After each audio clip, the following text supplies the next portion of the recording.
시청자 여러분 안녕하십니까? 마켓 시그널 시작합니다. 이주혜입니다. 조민재입니다. 네, 이 파월 의장이 12월 추가 금리 인하에 대해서 매파적인 발언을 내놓았고 또 빅테크들이 우르르 실적을 발표를 했지만 주가의 움직임은 실적을 그대로 반영하지 않았습니다. 이에 따라서 뉴욕 증시 홍조세로 출발을 했는데요. 계속해서 종가를 한번 살펴보시면 나스닥이 지금 1%대 약세를 보였습니다. 바로 메타가 11% 넘게 하락한 영향입니다. 이 메타의 과도한 자본 지출이 과연 수익성으로 연결될 수 있을 것인가에 대한 의구심이 강해진 가운데 이 종전에 실적을 발표한 아마존과 애플은 다행히도 현재 각각 시간의 거래에서 10% 그리고 4%의 강세 보여주면서 다시 한번 이 투자 시장의 온기를 모아주고 있습니다. 잠시 후에 자세한 이슈들 살펴보겠고요. 오늘도 마켓 시그널 본격적으로 출발합니다.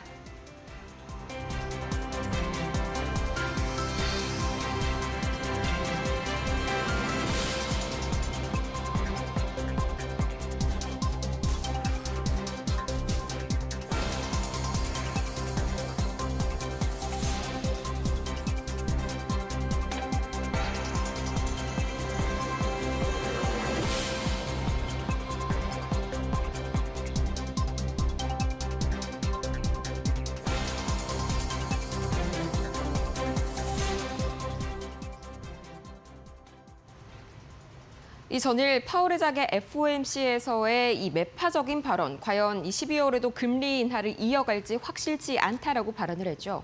여기에 더해서 메타를 중심으로 다시 한번 이 AI 자본 지출에 대해서 이렇게 돈을 많이 쓰는 게 과연 합리적인 것인가 하는 의구심에 이 밤사이에 3대 지수가 일제히 하락으로 마무리를 지었습니다.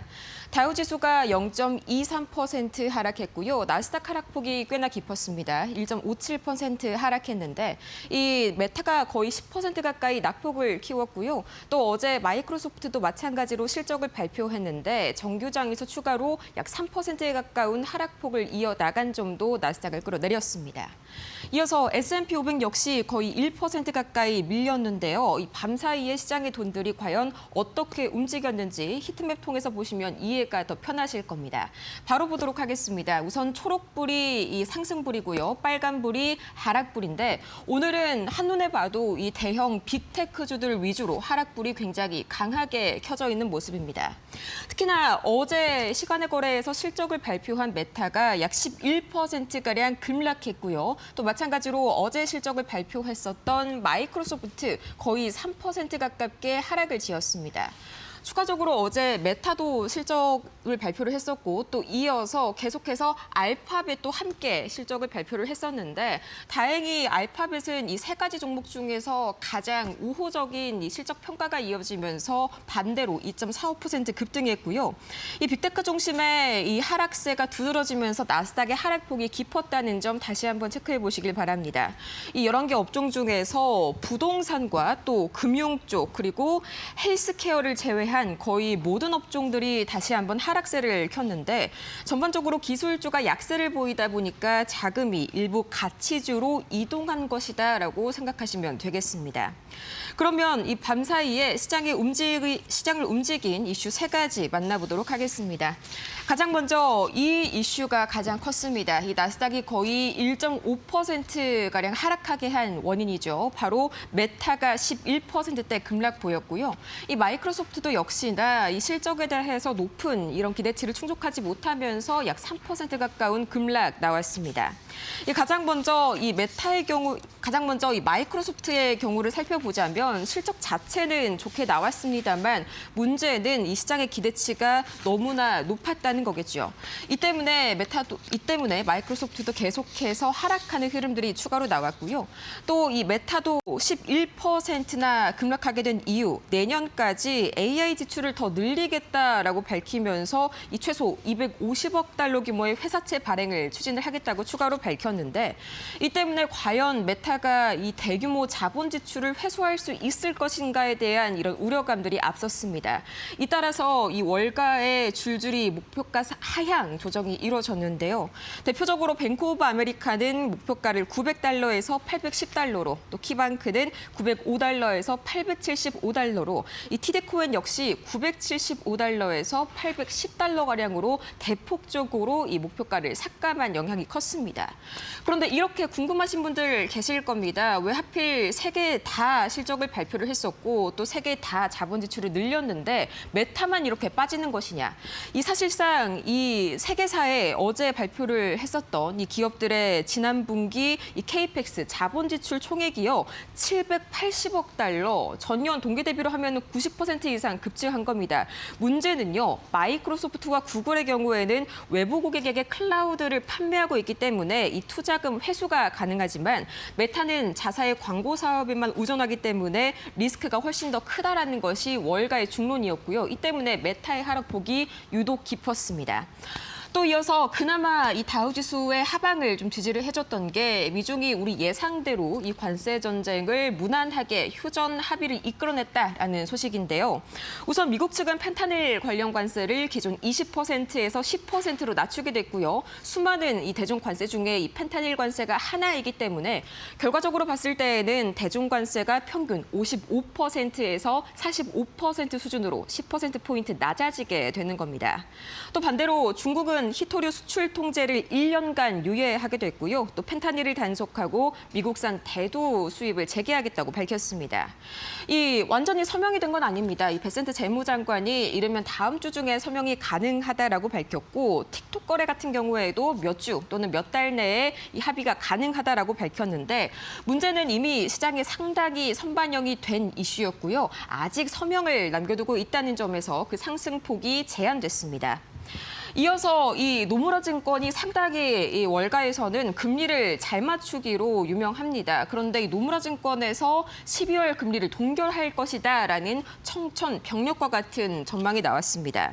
이 12월 FOMC에서 원래는 25bp를 추가 인하할 것이라고 전망했는데 현재 노동시장의 약세가 그렇게까지 심각하지 않다면서 12월에는 금리를 동결할 것이다라는 것이 바로 주된 이유였습니다. 특히나 최근 이전에 인하를 계속적으로 주장했었던 크리스토퍼 월러 이사마저도 최근에 신중론으로 돌아섰었죠. 다시 한번 연준 내 분위기가 이 매파 쪽으로 좀 심각해져 가고 있는데 이 때문에 현재 패드워치 툴에 따르면 12월 들어서 25bp 인하를 단행할 확률이 70%까지 큰 폭으로 주저앉았습니다. 이 FOMC 직전만 하더라도 거의 97%에 달했다는 점을 본다면 큰 폭으로 인하 기대감이 꺾인 건데 반대로 이 동결 가능성은 현재로서는 27%, 절대 무시할 수 없는 수준입니다. 이어서 밤사이에 이런 영향들을 그대로 받아간 특징주 상황 만나보도록 하겠습니다. 가장 먼저 테슬라 주가 보도록 하겠습니다. 테슬라가 굉장히 큰 폭으로 꺾였습니다. 기본적으로는 이 테슬라가 금리 인하의 가장 대표적인 수혜주죠. M7에서는요. 이 때문에 금리 인하 기대감이 꺾이자 기본적으로 테슬라 주가가 빠지기 시작했고요. 또 가장 첫 번째로 악재가 하나 있었습니다. 이 사이버 트럭이 출시가 된 지 2년이 채 지나지 않아서 벌써 10번째 리콜을 단행했다는 소식이 굉장히 악재로 작용이 됐고요. 전체 물량의 약 10% 정도가 리콜이 될 것이다라는 그런 소식이 전해졌습니다. 또 이어서 아마존도 살펴보도록 할 텐데요. 약 3.23% 정규장에서는 하락했습니다. 이 오늘 바로 종전에 실적을 발표를 했었는데 우선 정규장에서의 내린 이유를 보자면은 실적 발표를 앞두고 똑같은 전자상거래 기업인 이베이가 이 4분기 가이던스에서 실망감을 안기면서 13% 가까이 급락하는 흐름을 보였습니다. 이 때문에 정규장 내에서는 상당히 우려감이 커졌는데요. 지금은 현재로선 분위기가 바뀌었습니다. 바로 시간의 주가 흐름 보도록 하겠습니다. 현재 아마존의 주가 거의 11%가량, 12%가량 이 상승하는 그런 흐름들이 나타나고 있는데요. 3분기 호실적은 물론이고요. 또 시장에서 가장 크게 이 숨죽이고 바라봤었던 아마존 웹 서비스에 대한 매출 성장이 상당히 폭발적인 것으로 나타났습니다. 이 전년 동기 대비해서 20% 가까이 급증을 한 건데 가장 이렇게까지 성장 속도가 빨랐던 적은 이번이 처음입니다. 이 점에 현재 시장이 주목하고 있고요. 이어서 다음 이슈 만나보도록 하겠습니다. 다음 종목입니다. 엔비디아 주가는 약 2%가량 떨어졌습니다. 이 미중 정상회담에 있어서 엔비디아 관련 이슈도 언급을 할 것이다라고 트럼프 대통령이 이야기를 했었는데 실제로 엔비디아 칩의 중국 접근에 대해서 이걸 허용할 것인지 말 것인지 이런 언급은 있었습니다만 가장 최신 칩이죠. 이 블랙웰 칩에 대한 논의는 아예 입에도 오르지 않았다는 점이 실망감을 다시 한번 부추기면서 엔비디아 약 2%대 하락했고요. 또 나머지 M7 종목들 흐름 만나보도록 하겠습니다.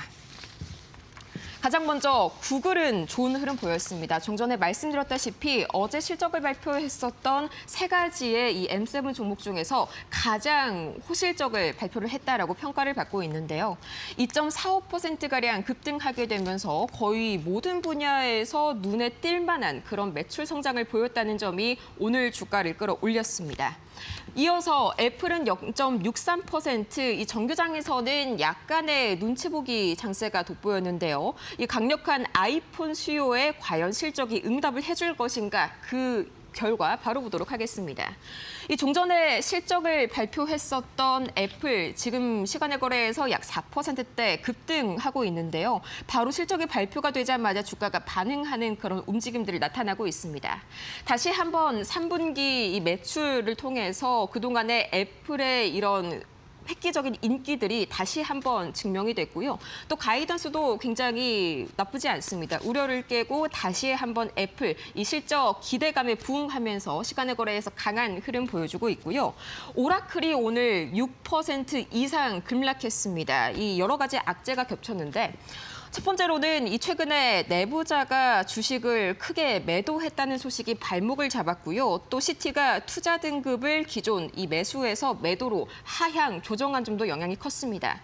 거기에 더해서 이 짐 크레이머가 나는 현재 오라클이 제일 걱정이다. 오라클만 걱정이다. 이렇게 밝히면서 다시 한번 이 오라클의 그간 수많은 자본 지출에 대한 의구심에 불을 지폈는데요.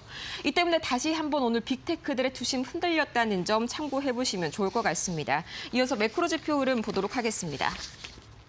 네, 조금 더 추가적으로 보자면요. 오늘은 이 특징주 중에서 제약바이오 관련주들이 상당히 눈에 띕니다. 가장 먼저 모더나가 13% 가까이 올라섰는데 이 대형 제약사와 어떤 거래인지는 구체적으로 밝히지는 않았지만 매각을 포함해서 광범위 협상을 진행 중이다라는 소식이 기대감의 주가를 끌어올렸습니다. 이게 매각이 될지 파트너십이 될지에 대해서는 조금 더 이어지는 후속 보도를 살펴봐야 할 것 같고요. 이어서 일라일릴리도 3.8%가량 올라섰습니다. 이 실적을 발표를 했는데 호실적과 더불어서 이 4분기 가이던스 상향도 마찬가지로 긍정적인 영향 미쳤고요. 이 무엇보다도 가장 큰 기대를 모았었던 비만 치료제, 당뇨병 치료제죠.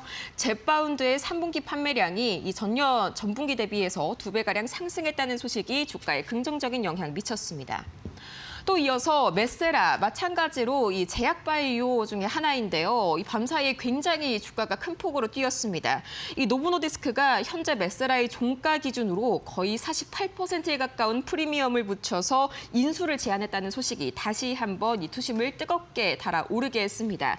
반대로 보자면 이렇게 제약바이오 쪽에 다시 한번 투심이 집중되면서 안 그래도 냉랭해졌던 반도체에 대한 투심이 더욱더 악화됐다라고 해석을 해도 무방할 것 같습니다. 이어서 바로 이 매크로 지표 흐름 보도록 하기 전에 테마 시그널을 보도록 할 텐데요. 이 양자 컴퓨팅주들 다시 한번 이 혼조세 양상을 보입니다. 이 리게텍 컴퓨팅과 디웨이브 시스템은 7.89% 그리고 5.43%, 그 전일 급락에 따른 되돌림이 나온 가운데 이 가상자산은 다시 한번 큰 폭으로 내리고 있습니다. 이 비트코인이 밤사이에 약 3%가량 하락했는데 이 때문에 마찬가지로 관련주들 약세를 크게 보였고요. 또 원자력과 우라늄, 오클로가 약 4%, 또 뉴스케일 파워가 2%가량의 하락세를 보였는데 계속해서 이 원자력과 우라늄 관련해가지고 계속해서 이 유상증자 이슈들이 발목을 잡고 있습니다. 특히나 오클로 쪽에서 증자 이슈가 나오면서 다시 한번 우려감을 키웠다는 점 체크해 보시면 좋을 것 같습니다. 이어서 이 국제유가 필두로 이어서 다른 매크로 흐름들 보도록 하겠습니다. 이 WTI 국제유가는 여전히 60달러 선에서 등락 거듭하고 있는데요. 사실 미중 무역 합의가 나왔음에도 불구하고 큰 변화는 없었습니다. 이게 완전한 휴전이 아니라 일시적인 휴전이라는 점에 사실상 시장이 회의적으로 반응을 했기 때문이고요. 원달러 환율은 다시 한번 4원 가까이 오르면서 1,430원 돌파를 했습니다. 이 달러 강세의 영향이 컸는데요. 밤사이에 달러 인덱스가 다시 한번 이 99선 후반대까지 돌파하는 움직임이 나타났습니다. 이 파월 의장의 전일 FOMC 기자회견에서의 매파적인 발언과 더불어서 또 엔화 약세가 진행이 됐기 때문인데요. 우에다 BOJ 총재가 이 데이터를 조금 더 지켜보겠다고 언급을 했습니다. 이번에 BOJ가 금리 동결을 발표를 하면서 말이죠.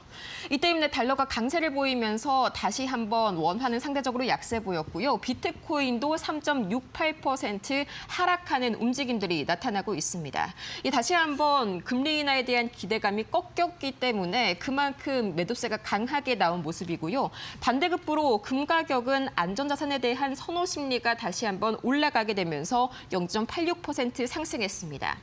또 이 3분기 들어서 금값이 거의 사상 최고치를 경신했음에도 불구하고 이 각국의 중앙은행들이 계속해서 금을 매수하고 있다는 소식까지 금값에 다시 한번 불을 지폈고요. 미국채 10년물과 미국채 2년물은 어제와 비슷하게 이 파월 의장의 매파적 메시지에 추가적인 상승 이어나가는 흐름 보였습니다. 지금까지 뉴욕 증시 마감 상황 봤습니다.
월가의 트렌드를 한눈에 캐치하는 월가 네, 자 오늘 애플과 아마존이 실적이 나왔습니다. 지금 애플, 아마존 모두 실적이 매출과 또 EPS 보니까요. 시장의 예상보다도 소폭 웃도는 그런 실적이 나왔습니다. 애플이 먼저 뭐 나왔죠? 예. 또 뭐 나오지 않았나요? 아, 그랬나요? 애플과 하나 아마존이 있었던 지금 것 같은데. 예. 뭐 지금 장 마감 이후에 실적 발표가 나온 것을 보니까 애플은 이제 1,024억 달러 매출, 시장 예상이 1,022억 달러였는데 이보다도 소폭 상회했고요. 주당 순이익이 1.85달러, 시장 예상 1.77달러보다도 또 올랐네요. 자, 애플이 오른 이유가 뭐라고 생각하시나요? 아 정말 이 괴물들 이거 진짜 예. 애플은 또 장중에도 올랐고 시간에도 또 올랐네요. 오늘은 엔비디아, 마이크로소프트가 부진하니까 또 애플이 메꿔줍니다. 대단합니다 이거. 네. 자 4조 달러 넘는 그 주식이 두 개예요 지금. 마이크로소프트가 4조 달러 밑으로 떨어졌고요. 예. 엔비디아도 5조 달러가 깨졌어요. 애플만 4조 달러 유지했습니다. 그래서 전 세계에서 4조 달러 지금 업체가 두 개가 됐죠. 예. 자 애플 아이폰 17 시리즈 에 대한 그 반응, 그다음에 연말 매출 성장 뭐 이런 거 전망이 팀 쿡이 말을 했다고 하는데요. 네. 근데 어쨌든 시장 예상치 소폭 상회했습니다. 그래서 지금 좋게 나왔다.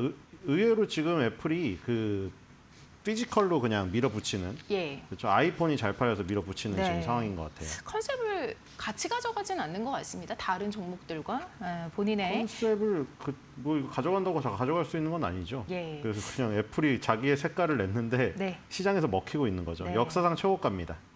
그리고 세계에서 좋습니다. 딱 2개의 기업이죠. 네. 자, 대단합니다. 아마존도 한번 살펴보도록 할 텐데요. 정말 땡큐 AI입니다. 뭐 AI의 역할이 굉장히 컸죠. 지금 아마존 웹 서비스 매출이 급증을 했고 이에 따라서 지금 매출도 현재 보니까 1,802억 달러, 주당 순이익 1.95달러로 발표가 됐습니다. 시장의 예상은 1,778억 달러, 그리고 1.58달러인데요. 이보다도 상회하는 실적이 아주 호실적이 나왔습니다. 네, 아마존은 장중에 떨어지고 시간에서 오른 케이스예요. 이거는 지금 애플은 시장에서 다 올랐고요. 아마존은 3.23% 마이너스로 끝났는데 지금 시간의 거래에서 급등하고 있는 모습이죠. 자, 지금 그 아마존 웹 서비스, 그다음에 마이크로소프트 애저, 희한하게도 실적 발표 앞두고 장애가 발생하는 게. 네. 근데 그 장애가 발생하는 게 오히려 호재가 됐죠. 예. 왜냐하면 야, 쟤네 둘이 저기 되니까 마비되는데 우리나라 게임 유저들도 느끼셨잖아요. 크래프톤에 지금 전 세계적으로 영향이 게임을 있었죠. 하고 있는데 예. 서버가 마비가 돼가지고 내가 지금 배틀그라운드를 해야 되는데 멈춘 거예요. 그러니까 그게 저기 때문에 그런 거거든요. 아마존 앱 서비스 때문에. 네. 그리고 지금 마이크로소프트 애저의 구글 클라우드까지. 그다음에 이제 거기에 이제 뒤에서 추적하는 애들이 또 예. 있죠. 브로드컴이나 이런 맞춤형으로 오라클이나 이런 업체들. 네. 그래서 이제 결국에는 이거 데이터 센터랑 클라우드 장사예요 앞으로. 여기다 엄청난 투자를 하려고 하는 것도 이걸로 장사해 먹으려고 하는 거죠. 네. 나중에 이 서비스 사용하려고 이제 엄청난 비용을 지불해야 됩니다. 자, 그래서 아마존 웹 서비스의 성장세가 실적 견인했다는 것은 역시 아마존도 인공지능 씬의 총하다 이렇게 볼 수가 있겠죠. 왜냐하면 지금 아마존이 결국에는 이 쇼핑으로 굉장히 저기 한 다음에 그 돈으로 지금 이런 걸 하고 있잖아요. 광고 부분 매출도 예상치 상회했어요.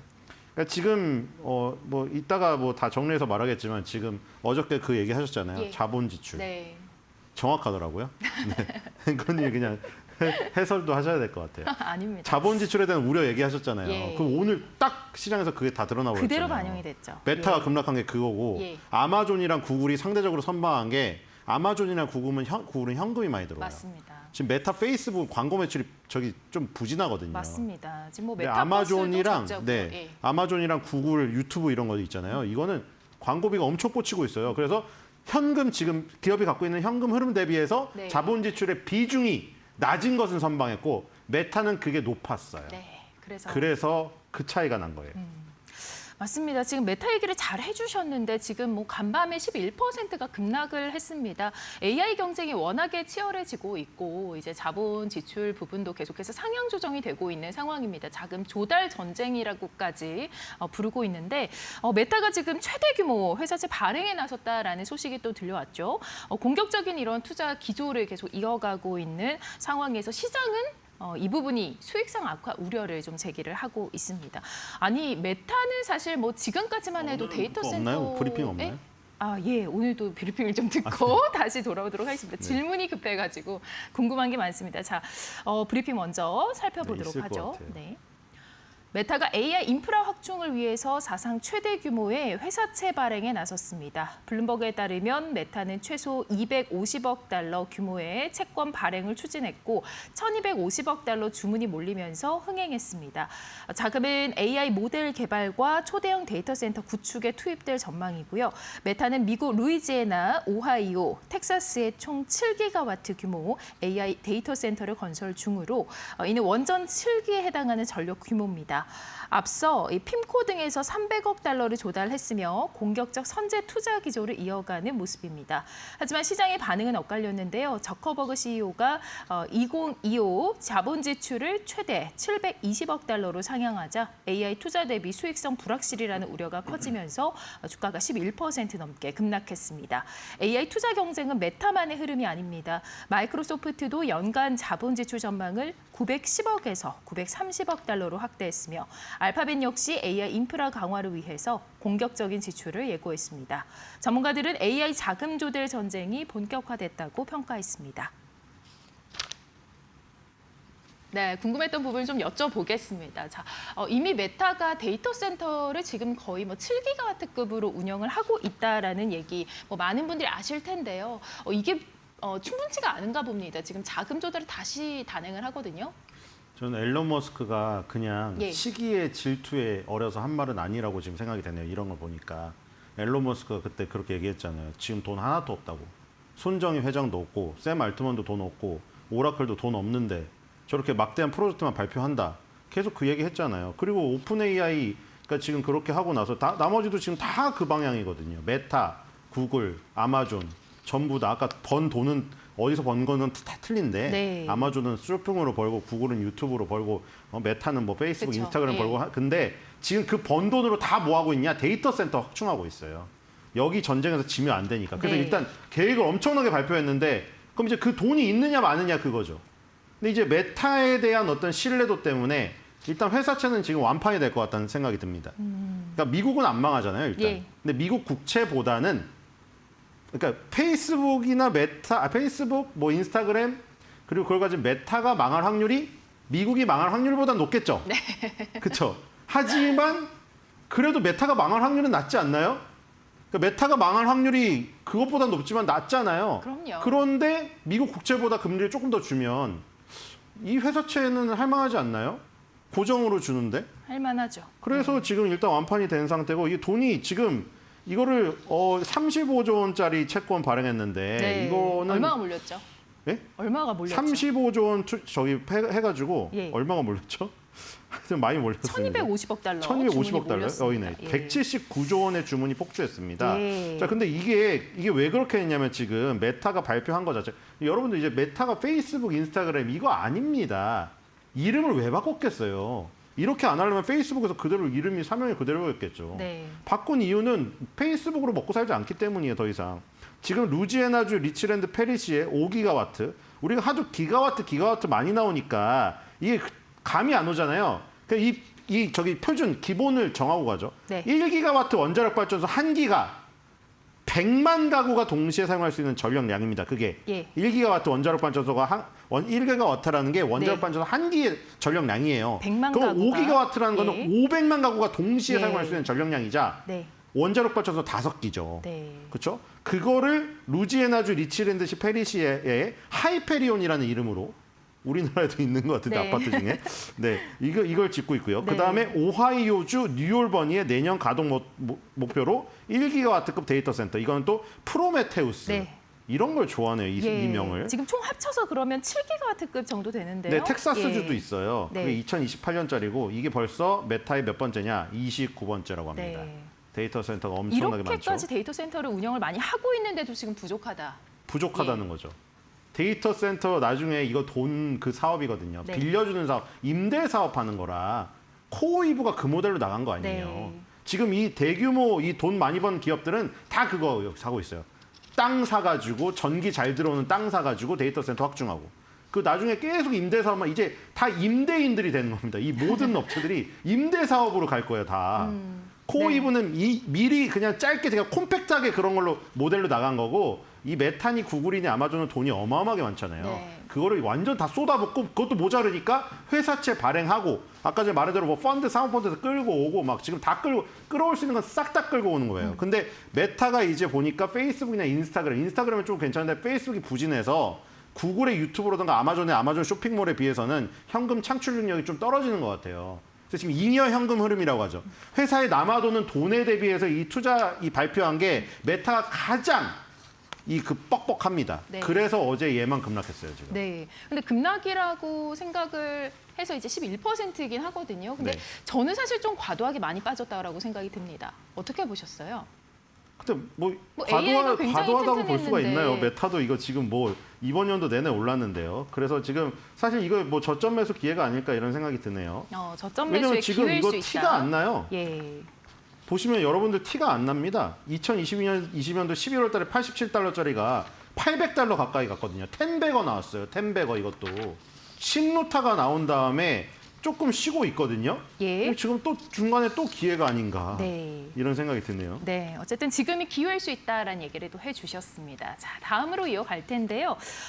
미중 관계가 다시금 움직이기 지금 시작했습니다. 부산에서 회담을 가지고 현재 관세와 수출 통제 완화 합의를 했는데 뭐 휴전이라고 봐도 괜찮을지 브리핑 없어요? 있습니다. 그래도 저희가 좀 토크를 네, 하면서 예. 휴전 모르겠어요. 지금 뭐 표정을 보니까 솔직히 말해서 저는 시진핑 표정이 떨떠름해서 네. 찝찝하거든요. 지금 네. 사실.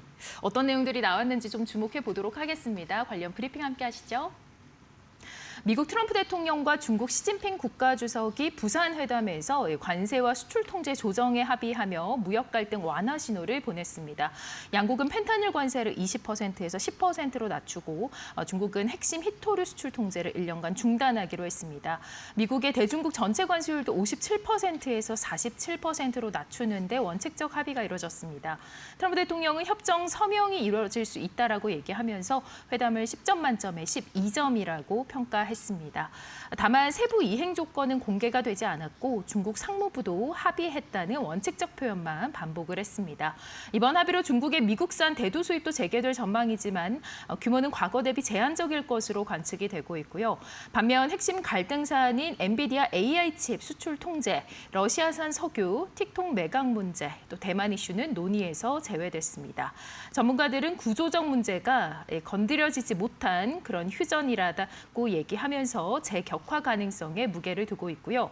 시장에서는 환영 분위기 속에서도 신중론이 교차했는데 외교에서는 일시적 완화 신호지만 언제든 긴장 재발이 될 수 있는 취약한 합의다라고 평가했습니다. 네, 일단 먼저 기술적으로 좀 살펴볼 텐데요. 미국이 블랙리스트 중국 기업의 이 자회사 이 부분에 대해서 또 민간 기술에 대해서 좀 확보 차단을 추진하는 그런 모습을 보였습니다. 결국은 1년 유예가 이런 나왔죠. 것도 봐주면 안 되지 않나요? 기술을 탈취하고 이런 건데. 예. 지금 그 약간 그런 것 같아요. 이제 우리가 연애를 마무리하기 위해서는 결혼을 해버리잖아요. 네. 근데 이건 지금 결혼의 조건을 갖췄는데 문제는 예. 1년마다 평가한다는 거예요. 아직도 그런 안심. 결혼이 어디 내 있습니까? 아내를 아직도 안심을 못해요. 1년이 지나면 다시 평가해서 내가 아내한테 잘했나 못했나 해가지고 이 순간 이혼을 언제나 할 수 있는 옵션이 붙은 거예요. 숨 막히는데요. 그리고 예. 이게 정말 그런 그리고 트럼프 임기도 지금 뭐 계속 무슨 뭐 자기가 3선을 어떻게든 하겠다 뭐 이 얘기 나오지만 사실 불가능한 얘기 네. 아닙니까? 그럼 이제 그 3년 뒤에 바뀌면 또 이게 어떻게 되겠느냐. 네. 이건 좀 그렇습니다. 그래서 이제 1년마다 아마 아까 제가 비유드린 그대로예요. 뭔가 핀트가 어긋나 버리면 또 이거 이제 서로 이제 카운터 펀치 맞은 자리 알거든요, 이거. 네. 이거 말죽거리 잔혹사 같은 거예요. 서로의 힘을 알고 있기 때문에 서로 붙어서 결판 내기 그런 거예요. 그냥 자기의 영역을 유지하면서 이대로 계속 나아갈 수밖에 없는 거예요. 근데 약점을 이번에 확실히 알았잖아요. 시간을 벌면서 서로가 그거를 보완하는데 지금 투자를 굉장히 강하게 하겠죠. 이미 그런 움직임이 나타나고 있고. 네. 그래서 그 중간중간에 어떤 또 돌발 상황에 이어가지고 의해가지고 이게 또 불거질 가능성이 언제나 있습니다. 사실 이게 이 문제 자체가 딱 봐도 이게 어떻게 원샷으로 해결될 문제예요. 안 되죠, 이거. 안 되죠. 그리고 원샷으로 해결될 것도 원샷도 아닌 것도 이미 그 앞에 프레임워크를 다 만들어놨잖아요. 네. 러트니 상무장관이나 스코페스 재무장관이 네. 그런 작업을 거치긴 했어도 이 문제 자체가 너무 민감하기 때문에 이건 절대 어떤 그 마침표를 찍기가 상당히 어려운 문제입니다. 이거는 뭐를 딜을 하더라도 네. 어려워요. 그러니까 이거는 우리가 감안을 하고 가야 돼요. 주식시장의 어떤 항상 변동성으로 감안을 하고 가야 됩니다. 네. 기타 어떤 통제들이 조금 지금 주목이 되고 있나요? 아무래도 뭐 당연히 히토류 이거죠. 히토류가 근데 수출 통제 강화 조치를 1년 유예한 거거든요. 1년. 그럼 1년 뒤엔 또 어떻게 되겠느냐. 미국이 또 마음에 안 들면 중국이 이걸 죄버릴 수가 있는 거죠. 근데 1년 안에 미국이 어느 정도 궤도위로 뭐 호주랑도 뭐 MP 머티리얼스도 끼우고 있잖아요. 그런 거지 어느 정도 궤도위 안 올라와 버리면 또 지금 발목이 잡힐 가능성이 있는 거죠. F-35라는 전투기에도 들어가지 않습니까? 네. 그러니까 지금 이런 것들이 굉장히 지금 시간을 벌긴 했는데 시간이 굉장히 지금 짧은 지금 시간이라는 것이고 네. 그다음에 이제 펜타닐 이게 크죠.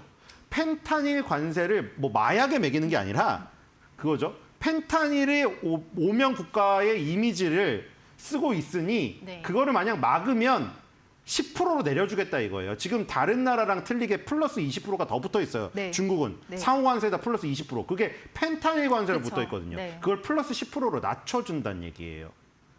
그러니까 지금 뭐 다시 한번 또 펜타닐 이거 단속을 한다고 해놓고 또 멕시코, 캐나다로 빠지는 전구체의 중간재를 지금 납품한다고 알려져 있거든요. 네. 그거를 막지 않으면 다시 또 플러스 10%가 또 1년 뒤에 부활을 하는 것이죠. 네. 네. 그러니까 지금 그냥 저기만 끈 거예요. 11월 1일 날 원래 발효되기로 했던 뭐 150%, 120%짜리 네. 있잖아요.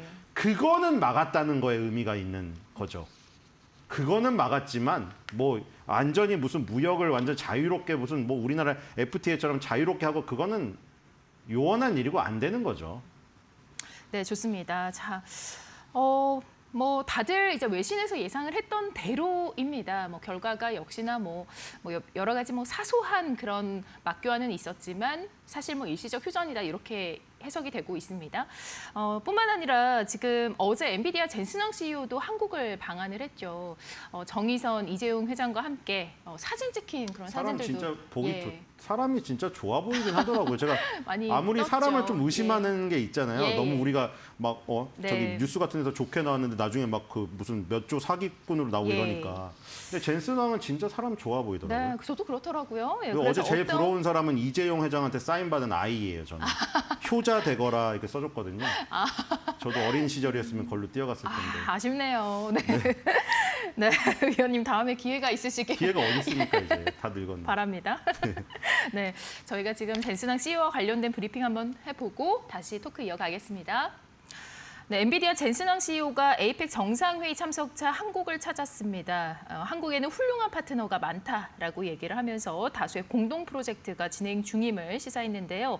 특히 삼성전자에 대해서 아주 많은 신뢰를 가지고 있다라고 강조하면서 향후 엔비디아 첨단 칩 생산 협력 확대 기대감을 키웠습니다.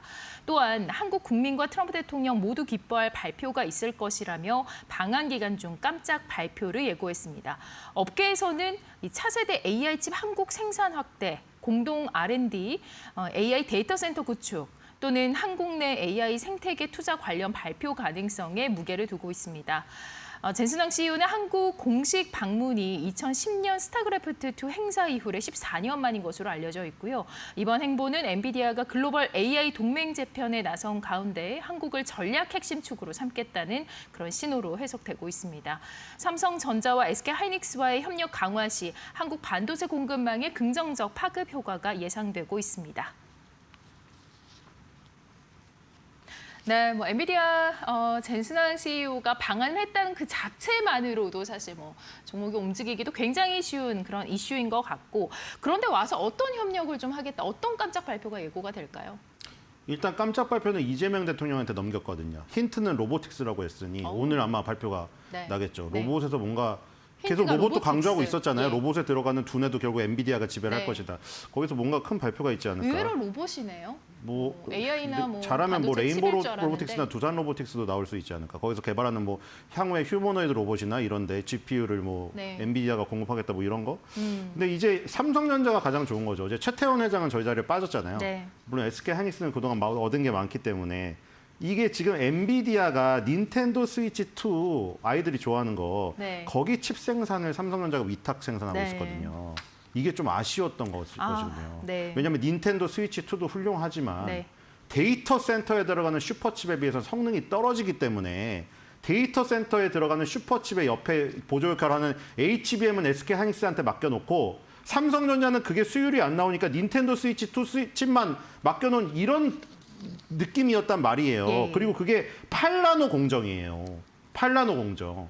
지금 최첨단 공정은 2나노, 1나노 가고 있잖아요. 네. 그렇기 때문에 이 삼성전자 파운드리에 강한 믿음이 있다고 실어준 건 결국에 TSMC가 하는 이 공정과 비슷한 공정에서 삼성전자 파운드리에 맡겨도 되겠다는 판단이 섰기 때문에 저게 립 서비스와는 아니라고 생각이 되거든요. 네. 그리고 지금 그 어제 실적 발표에도 나왔어요. 삼성전자 실적 발표에도 HBM 이제 드디어 공식적으로 5세대 납품에 성공했고 6세대부터는 이제 삼성전자도 SK하이닉스와 함께 뭐 한 걸음 같이 갈 수 있지 않을까 이런 뭐 얘기가 나왔어요. 네. 그래서 지금 공정도 숫자가 많이 낮아졌고 네. TSMC와 함께 파운드리에서 경쟁할 수 있는 어떤 옵션의 선택을 받았다. 왜냐하면 지금 TSMC에 다 맡기지 삼성전자 파운드리에 대해서 다 의구심을 받고 있잖아요. 제가 얘기 드린 대로 스냅드래곤 얘기도 했잖아요. 네. 퀄컴의 스냅드래곤을 설계도를 누가 삼성전자 파운드리에 맡기겠어요. 퀄컴의 스냅드래곤과 삼성전자 엑시노스가 경쟁해야 되는 관계인데 그런데 이제 엔비디아 같은 이런 젠슨왕 그 회장이 삼성 파운드리에다가 요걸 맡겨주겠다 하니 네.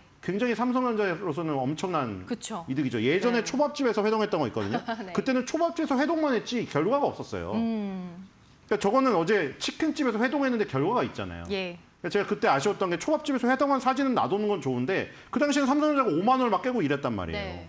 근데 지금은 10만 원을 가고 있고 네. 지금 젠슨왕이 힘을 실어줬기 때문에 굉장히 저기가 있다. 거기다 로보틱스라는 힌트를 줬는데 삼성전자가 레인보우 로보틱스의 최대 주주가 되지 않았습니까? 그 부분도 지금 연관되어 있어요. 연관이 있겠네요. 네. 정의선 회장은 또 이제 자동차로서 자동차 쪽 전장용도 지금 계속해서 똑똑해지고 있기 때문에 거기도 GPU 칩이 들어가거든요. 예. 그러니까 지금 그걸 다 노리고 있는 것 같아요. SK 하이닉스는 뭐 최태원 회장은 워낙 그동안 긴밀한 관계였으니까 일단 빼놓고 삼성전자의 로보틱스랑 정의선 회장이 하고 있는 자동차, 이 전장용 이쪽 시장 이 두 개도 향후에 이 GPU가 먹어야 될 시장이거든요. 엔비디아가. 네. 그쪽을 미리 저기 한 게 아닌가. 그래서 어제도 너무, 정의선 회장이랑 이재용 회장도 이 젠슨왕 회장 때문에 처음으로 둘이 치맥을 해봤다고. 젠슨왕 회장이 물어봤다고 합니다. 앞에서. 둘이 먹은 적 있냐고. 근데 당신 때문에 먹었다고 좋아했다고 하네요. 그러니까 분위기도 치맥의 화기애애하고 효과가 지금 또 얻은 있네요. 것도 예. 많고 굉장히 지금 좋은 저기가 아니었나. 네. 네, 그리고 저게 만약에 10년, 뭐 20년 지나면 또 나올 거예요. 계속 회자가 될 거예요, 저게. 저 사진이. 네. 굉장히 중요한 장면이었습니다. 네, 정말 뭐 지금 말씀하신 대로 지금 두 기업을 불러서 협력을 이어가는 이유가 있는 것 같습니다. 그런 핵심 사항들 계속해서 체크를 해보겠습니다. 자, 이어서 이제 테슬라 이슈인데요. 테슬라 지금 뭐 자체 전반 생산에 있어서 좀 문제가 있지 않나라는 생각이 들 정도로 이번에 뭐 벌써 뭐 출시 2년도 안 됐는데 10번째 리콜이 들어왔다고 합니다. 관련 브리핑 보도록 하겠습니다. 테슬라가 전기 픽업 트럭, 사이버 트럭에 6,197대를 추가 리콜합니다. 미국 도로교통안전국은 선택 사양인 오프로드 라이트바 액세서리 부착 불량을 문제로 지적을 했는데요. 해당 액세서리가 불량 프라이머로 부착돼 분리될 위험이 있으며 도로 주행 중 떨어질 경우 사고 위험을 높일 수 있는 안전 결함이라는 설명입니다. 리콜 대상은 2023년 11월 13일부터 2024년 11월 5일 생산분 중 서비스 센터에서 해당 액세서리를 장착한 차량입니다. 테슬라는 관련 사고는 없었다고 밝혔지만 서비스 센터를 통해서 무상 교체 조치를 진행할 계획입니다. 사이버 트럭은 출시 2년이 채 안 됐지만 이번까지 총 10차례 리콜이 이루어졌고요. 밝기 과도 문제, 강철 부품 이탈, 인버터 결함 등 다양한 품질 논란이 이어지면서 시장 안착에 어려움을 겪고 있습니다. 이게 일시적이라고 봐야 될까요? 아 근데 예. 이거 제가 누누이 얘기 드렸는데 지금 이게 미국 도로교통안전국 이 수장분 있잖아요. 예.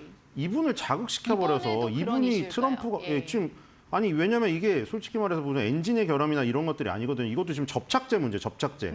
이게 그리고 순정은 아니에요.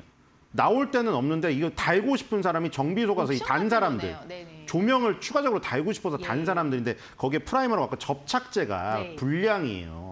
네. 그래서 세게 달리면 떨어져 버린다는 거죠. 예. 근데 이게 사실 뭐 큰 사고를 유발할 수도 있겠지만 이게 무슨 엔진의 결함이라든가 중간에 멈춰서 버리는 그런 문제는 아니거든요. 근데 네. 계속 말씀드렸다시피 왜 그런 단어를 굳이 써가지고 멍청한 국장이라고 욕을 해서 네. 이분이 그 권한이 있는 분이잖아요. 맞습니다. 고속도로 도로교통안전국 이분이기 때문에 계속 여기 걸릴 거란 말이에요. 예. 앞으로. 여러 가지. 네. 이 테슬라 사이버 트럭만이 아니에요. 자율주행차 네. 여기서 허가를 받아야 되는 입장에서 계속해서 약간 목리를 부리지 않을까 기분이 나쁠 것 같지 않습니까 이게? 네, 저번에 있었던 이게 그 해결이 안 이슈랑 될 것 맞닿아 같- 있네요. 예. 계속 맞닿아 있죠. 그렇게 약간 비하하는 발언을 해버렸기 때문에 네. 그런 부분이 좀 어렵다. 그런 생각이 들고요. 그리고 이제 테슬라 자율주행 전용 로보택시 어제 얘기했던 사이버캡 이거 11월 5일에서 10일 날 중국 상하이 중국 국제 수입 박람회에서 나온다고 하네요 이게. 사이버캡이요. 그러니까 좋은 이슈가 계속 있는데 네. 머스크가 조금만 더 약간 그러니까 젠슨왕처럼 될 수는 없겠죠. 태어날 때부터 그게 있으니까요. 젠슨왕이 그것만 조금만 배우면은 진짜 이거 테슬라도 지금 4조 달러 가지 않았을까요? 아쉽습니다. 네. 네. 젠슨왕이 그런 화합과 이런 것들 그거 좀만 있었으면은 지금 이런 문제가 없었을 거라는 생각이 들거든요, 저는. 네, 여전히 호재가 존재한다라는 말씀을 해주셨습니다. 사이버캡 아시아 무대에 11월에 데뷔를 할 예정입니다. 이 부분도 계속해서 관심 가지고 지켜봐야 될 것 같습니다. 자, 월가의 전반적인 매크로부터 종목까지 전반적인 트렌드 자세하게 알아봤습니다. 신일서 위원과 함께했습니다. 고맙습니다.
네, 외신에서 주목하는 국내 이슈와 또 기업들 알아봅니다. 오늘도 숨겨져 있는 투자 정보 드리는 히든 글로벌 시간 조우진 타키온 대표와 함께하겠습니다. 어서 오세요. 예, 안녕하세요. 네, 자 오늘은 삼성전자와 함께 한화오션까지 짚어보도록 하겠습니다.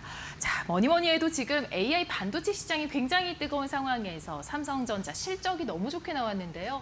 먼저 로이터 통신의 이슈를 오늘 가져오셨네요. AI 반도체 호황 속 삼성과 SK하이닉스 동반해서 질주하고 있다라는 그런 기사입니다.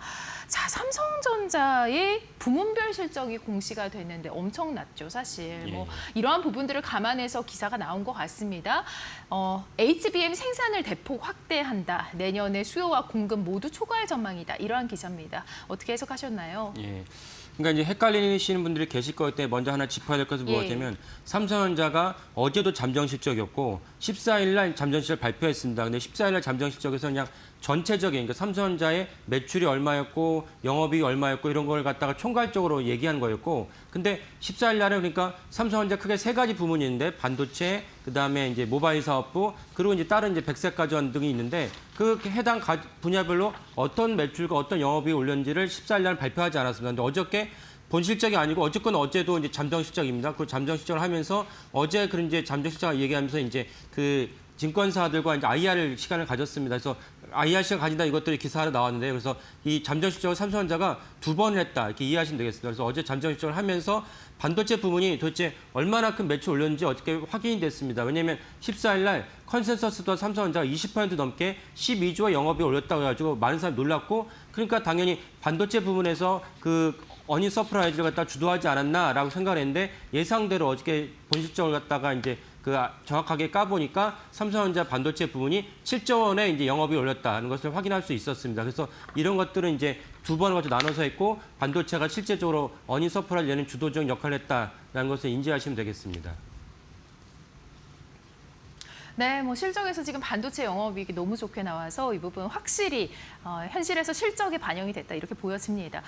그러나 또 핵심 사안은 바로 엔비디아의 납품 여부 아니겠습니까? 예, 맞습니다. 그러니까 반도체에서 영업이익을 7조를 내는데 가장 시장에서 관심사는 이제 삼성전자가 HBM을 갖다가 언제 엔비디아 납품하느냐 이 문제인데 제가 사실 방송에 몇 번 말씀드렸지만 결국 정확하게 말씀드리면 뭐냐면 삼성전자가 엔비디아 고가칩 예전에는 허퍼였고 지금 블랙웰 그다음에 루빈 이런 식으로 하는 고가의 칩에 짝이 된 HBM을 언제 납품하느냐 왜 이 말씀 드리냐면 삼성전자가 옛날에 고가의 칩이 한 중저가 칩 H800이라든지 H20에 짝이 된 HBM을 납품한 적이 있습니다. 그러니까 사실은 삼성전자가 엔비디아랑 완전히 거래가 없었다 볼 수는 없고 거래가 있었는데 고가의 칩에 납품을 언제 하느냐 이 문제가 있습니다. 그래서 어저께도 당연히 그 초미 관심사였는데 삼성전자에는 뭐라고 워딩은 뭐라고 얘기했냐면 모든 공급사에 납품했다라고 얘기했어요. 그러니까 모든 공급사라는 건 당연히 모든 사람이 다 아는 엔비디아가 포함됐다고 봐야 되는 것이고 그리고 뭐 뉴스로 많이 아시지만 어저께 젠슨 왕이 한국을 방문해서 이재용 회장, 정의선 현대차 회장이랑 같이 이제 그 깐부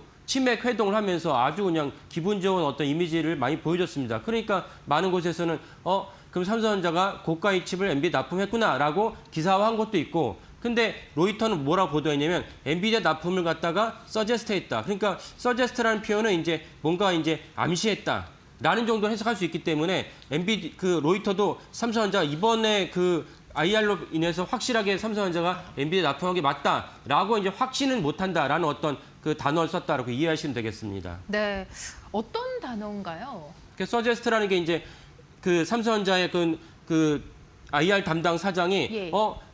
내가 모든 공급사에 납품했다고 그러니까 근데 납품했다 그러면 당연히 엔비디아도 포함된다라고 네. 얘기하지만 로이터는 거기서 또 좀 더 깊이 나가서 서제스트 그러니까 이거 삼성전자가 엔비디아 납품도 암시했다라고 네. 썼을 뿐인 거지 확신은 못한다라고 네. 얘기를 했습니다. 네. 그렇게 말한 이유는 뭐냐면 작년 이맘때도 삼성전자가 작년 이맘때도 정확하게는 이제 작년에는 10월 31일이었는데요. 그때도 이제 3분기 잠정 실적 2번 하면서 31일 날 이제 IR을 했습니다. 그럼 당연히 관심사니까 그때도 관심사였으니까요. 네. 엔비디아 납품 어떻게 했냐 질문을 누가 했어요. UBS가 질문을 했는데 삼성전자가 뭐라고 정확하게 워딩이 뭐였냐면 북미의 유력한 고객에 대해서 우리가 유의미한 진전을 했다라고 얘기했습니다. 주요 고객사 퀄테스트 과정상 중요한 단계 완료 유의미한 진전을 확보했다. 그래서 이것 때문에 모든 이제 우리나라 언론이 삼성전자가 이제 그 엔비디아 납품을 했다라고 썼는데 지금 아시다시피 납품 못하지 않았습니까? 네. 이런 것도 있다 보니까 로이터도 suggest라는 단어를 쓰면서 적절한 어떤 자신의 어떤 의중을 드러냈다라고 볼 수가 있겠습니다. 네, 좋습니다. 자,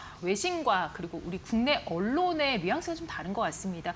SK하이닉스의 증설 또한 주목을 해야 된다고요. 예, 왜냐하면 이제 SK하이닉스가 최근에 이제 그 삼성 그 청주에 있는 공장 증설했거든요.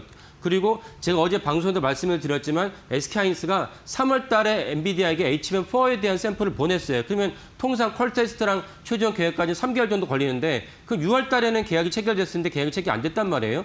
그리고 이제 9월 달에는 트렌드포스 뭐 아시는 분도 계시겠지만 그 반도체에 걸쳐가지고 유명한 이제 대만의 그 서베이 기업인데 그 트렌드포스가 9월 말에는 이제 SK하이닉스가 HBM4에 대해서 계약을 체결할 것이었는데 체결을 못했죠. 그리고 이제 오늘이 10월 30일이니까 만약에 이제 오늘까지 넘겨내면 11월로 넘어가니까 사실은 예상외로 이제 계약 체결이 늦어졌다라고 볼 수가 있는데 늦어지는 요인이 무엇이느냐?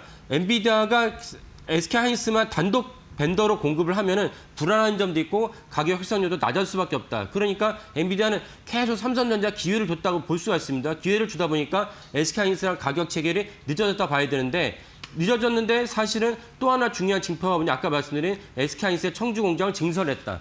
그래서 많은 곳에서 시장을 해석하기로는 삼성전자 HBM4가 엔비디아 납품이 불발됐다라고 보는 것인데 왜냐하면 불발되지 않았으면은 SK하이닉스가 증설할 이유가 없는 것이고 그런 맥락에서 사실은 삼성전자가 HBM4의 엔비디아 납품이 불발된 거 아니냐. 그리고 제가 어제 방송에서 말씀드렸지만 불발되지 않았을지라도 사실은 이제 들어가는 물량은 좀 그렇게 크진 않을 것이다. 이렇게 보는 것이 타당하다라고 생각을 합니다.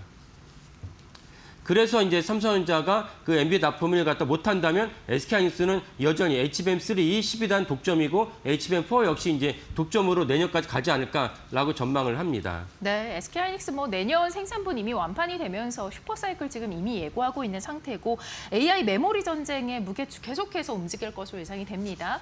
자, 다음으로 넘어가 보도록 하겠습니다. 다음은 두 번째 헤드라인 함께 살펴보시죠. 파이낸셜 타임즈의 보도고요. 트럼프 대통령이 한국, 미국서 핵 잠수함 건조를 허가하겠다라고 밝혔습니다. 그러나 일부 우려와 또 논란도 존재하는데요. 자, 내용 보시면은요, 미국과 중국의 회담을 앞두고 굉장히 이렇게 민감한 발언을 했다라고 파이낸셜 타임즈에서는 이제 짚었고요. 지금 핵 연료 기술 이전 여부가 좀 불분명하기 때문에 아무래도 이 부분에 있어서 우려와 논란이 나오는 것 같습니다. 어쨌든 트럼프 대통령의 이러한 발언으로 인해서 주가가 뭐 하나오션 주가 12%대 급등을 보이기도 했는데요. 관련 이슈 좀 살펴보도록 하겠습니다. 자, 오션 주가가 지금 뭐 10%가 넘게 급등을 했습니다. 예. 그러니까 어제 이제 종가는 12%였고 어제 이제 그저께 이제 사실은 이 발언이 알려지면서 사실은 네. 저도 너무 놀랐습니다. 왜냐하면 우리나라 원하긴 하지만 핵이라는 건 되게 우방이라 할지라도 이렇게 함부로 줄 수 없는 또 허용할 수 없는 그런 어떤 치명적인 그 영향력이 있지 않습니까? 네. 근데 트럼프 대통령이 사실 관세 때문에 우리가 되게 불편한 관계를 접어들었는데 갑자기 핵 잠수함을 한국에서 건조하도 해주겠다 그러니까 이게 무슨 말이지? 그런데 찬찬히 찾아보니까 어쨌건 우리나라 해군이 운영할 수 있긴 하지만 실제 건조는 하나오션이 인수한 필리존선수 하나오션이 필리존선수 개명을 했죠. 거기서 이제 건조를 해서 결국 이제 그 한국 해군이 운영하도록 해주겠다는 거고 어쨌든 이제 한국 해군이 우리나라 해군이 건국 이래 최초로 핵 잠수함을 가질 수 있게 됐습니다. 그러니까 이거는 되게 이례적이라 볼 수가 있는데 당연히 다시 한번 그 시점 말씀드리면 그저께 트럼프 대통령 이 발언이 나왔고 어저께 이제 하나오션을 비롯한 그 HD 현대중공업의 주가가 KLS 기준으로 장 시작하자마자 9시 1분에는 이제 하나오션 주가 14%까지 올랐습니다. HD 현대중공업도 뭐 4% 올랐고요.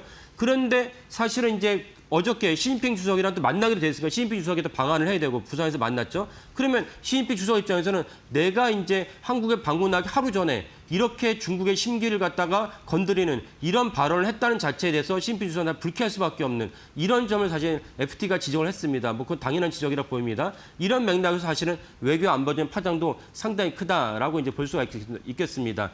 그 아시아에서 최대 우방은 누구냐? 우리나라 아닙니다. 일본입니다. 미국 입장에서는 좀 많은 국민들이 이해를 못할 수도 있는데 아니 2차 세계대전 이렇게 전범 국가인데 일본이 어떻게 미국의 최애 우방이 될 수 있느냐? 최우방이 되기 위해서 일본은 수십 년간 다각도로 저자세로 계속 일관했습니다.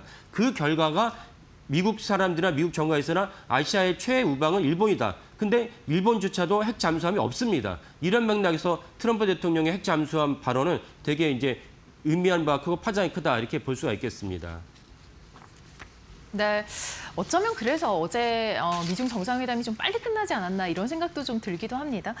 핵 잠수함 건조가 말씀하신 대로 뭐 아무 우방국에게나 주는 게 아닌데 이 외교적 측면에서 굉장히 중요한 사안입니다.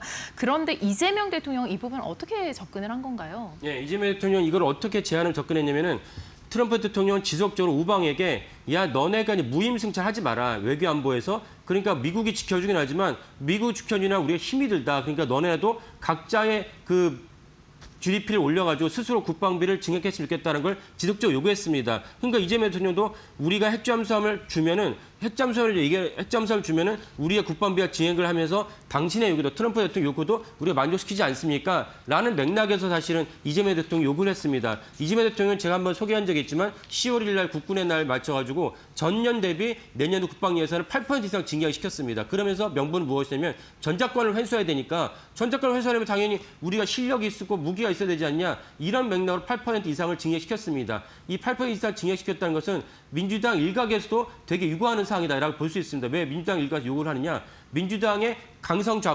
강성좌파들은 계속 요구하는 게 우리가 무슨 언제까지 미국의 그늘에 있어야 되느냐. 그래서 전작권을 회수하자. 노무현 대통령 때 처음 이게 시작됐죠. 이렇게 완벽한 회수 못했지만 다시 이제 이재명 대통령이 전작권을 회수하자는 얘기를 하는 것은 민주당 일각의 요구를 갖다가 충족도 시키면서 그 다음에 트럼프 대통령의 방위비 증액도 요구하는 동시에 이번에 한 번에 이제 핵잠수함 발언을 갖다가 이제 했다라고 볼 수가 있겠습니다. 네.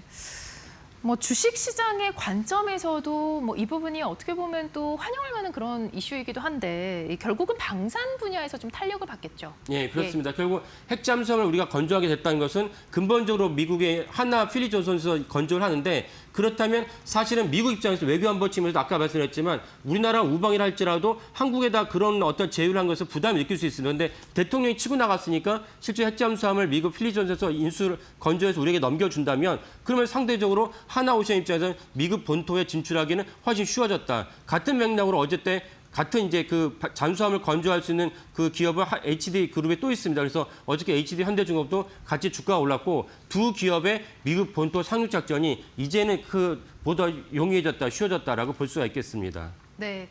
이 중대한 사안을 한화 필리조선소에 맡겼습니다. 실제로 이게 건조가 그곳에서 가능한지도 궁금한데요.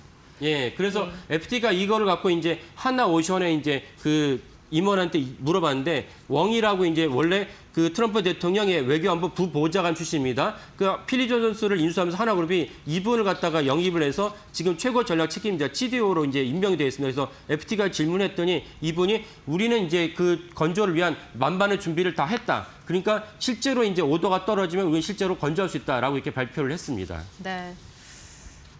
이 하나오션과 더불어서 아무래도 HD 그룹은 방산 분야에서 굉장히 성장을 이어갈 것으로 예상이 되네요. 이번에 이렇게 또 큰 호재가 나왔기 때문에요. 네, 맞습니다. 네. 그러니까 기존의 우리나라 조선업종은 LNG 수주를 말미암아서 턴어라운드 했는데 네. 미국을 갖다 도와주면서 한 번 더 붐업이 됐다가 이번에 실질적으로 방산 분야에 있어서 양대 기업 최소한 HD그룹과 하나오션은 미국의 방산 분야를 본격적으로 진출할 수 있는 중요한 교두를 확보했다라고 볼 수가 있고 그 때문에 사실은 HD그룹도 동일하게 워싱턴 정가 유력 인사를 갖다가 영입을 해서 미국에 있는 조선소 아마도 제가 방송에서 말씀드렸지만 잉걸스 헌팅턴을 인수하려고 아마 노력을 하지 않을까 싶습니다. 저는 근데 과연 최대 조선소를 HD그룹에 넘겨줄까라는 회의 중이었는데 어저께 이제 핵잠수함 건조를 보면서 HD그룹이 헌팅턴 잉걸스 인수도 가능하겠다라는 생각도 들긴 했습니다. 네, 어제 이제 이재명 대통령과 트럼프 대통령의 협상을 영상으로 보니까 연료 공급 얘기도 좀 나오더라고요. 예. 이 지금 핵 잠수함 연료 기술 이전 부분은 좀 아직까지는 좀 결정이 된 바가 없는 거죠. 예. 근데 결국은 핵잠수함을 건조시켜주겠다는 얘기는 정확히 말씀드리냐면 우리나라가 이제 고리 원전이든 여러 원전에서 네. 이제 핵 폐기물이 나오지 않습니까? 핵 폐기물을 갖다 우리가 재처리할 수 있는 기술이 있는데 미국이 승인을 안 했어요.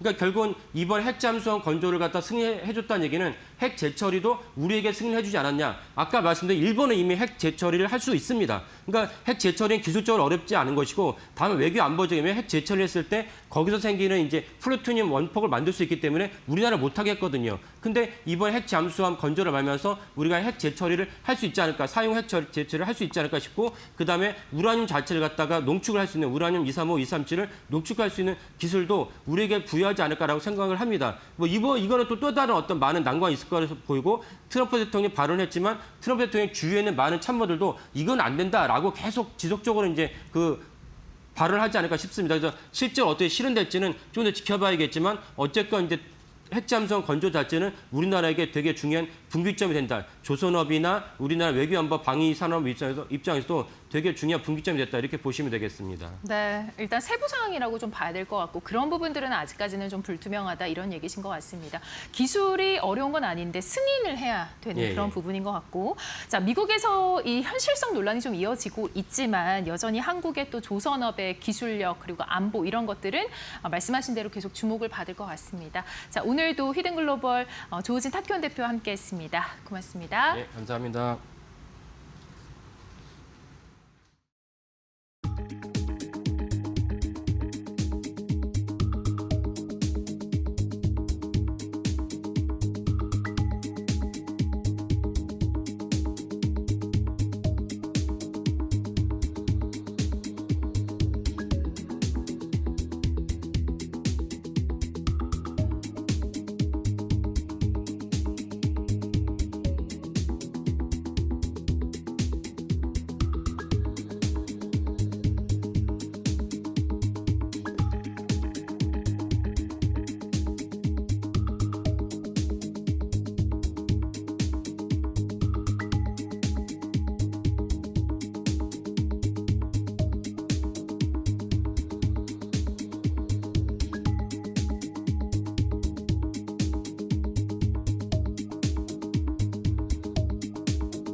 네, 여러분 안녕하십니까. 10월 31일 금요일입니다. 10월의 마지막 날이기도 하고 금요일이기도 하고 뭔가 좀 이번 10월은 좀 이렇게 정리가 딱 되는 느낌도 좀 드네요. 화끈했던 10월 또 이렇게 마무리까지 꽉 채워서 마무리를 정리가 좀 되는 것 같습니다. 자, 오늘 이데일리 신문의 주요 내용들 브리핑 시작을 해보겠습니다. 잘 아시는 것처럼 지금 코스피 6천 여기까지 나왔죠. 이게 사실 뭐 텔레그램이라는 이런 데 블로그 같은 거 보다 보면은 뭐 이제 좀 많이 오버슈팅하는 그런 내용들도 있죠. 만 얘기도 있습니다. 자, 일단 뭐 지금 JP모건이라는 뭐 여러분들 잘 아시는 그런 글로벌 IB에서 6천 여기까지 이제 숫자가 찍혀서 나온 상황이니까 그만큼 한국 시장에 대한 글로벌한 관심 역시 굉장히 좀 높아지고 있다라는 것은 분명합니다. 이렇게 지수가 올라가다 보면 이제 어제 말씀드린 것처럼 섹터적인 측면에서 봤을 때는 이제 아무래도 증권 섹터들이 강하죠. 근데 전체 시장 측면에서 좀 봤을 때 이게 이제 어떤 상황이냐. 또 하나 우리나라 시장 같은 경우 지금 특히 이제 서학개미들의 해외 투자, 그러니까 우리 국내 개인 투자들의 해외 투자, 특히 미국 중심의 투자가 사실은 여전히 강합니다. 작년은 뭐 확실했고 올해 들어서도 여전히 그렇게 시장이 올라감에도 불구하고 여전히 서학개미들의 투자는 그렇게 규모가 기세가 줄지 않고 있죠. 근데 중요한 거는 수익입니다.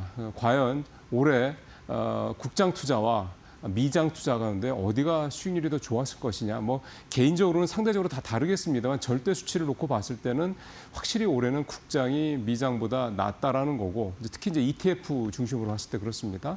그리고 최근 들어서 특히 4천 즈음에서부터는 국장에 들어오는 자금이 특히 이제 ETF를 중심으로 지수 추종하는 ETF 상품들 중심으로 국장에 들어오는 자금이 미장으로 나가는 자금보다는 훨씬 더 크다. 이렇게 좀 말씀드릴 수가 있겠습니다. 저 표에서 아주 압축적으로 쫙 표현이 좀 되죠. 일단 뭐 저 표가 나왔으니까 저 표부터 좀 말씀을 잠깐 드리면 수익률은 18%대 7%입니다. 평균 수익률로 땄을 때. 설정액은 4조 6천억 대 2조 1천억 원. 그러니까 두 가지 다. 그러니까 수익률도 그렇고 수익률은 2배가 넘죠. 한 2.2, 3배 정도 되는 거고 설정액은 대략 한 2배 정도 이렇게. 그러니까 돈도 2배 더 들어왔고 수익률도 2배 조금 더 넘게 국장 투자가 ETF 중심으로 왔을 때입니다. 더 좋았다 이렇게 좀 볼 수가 있겠고요.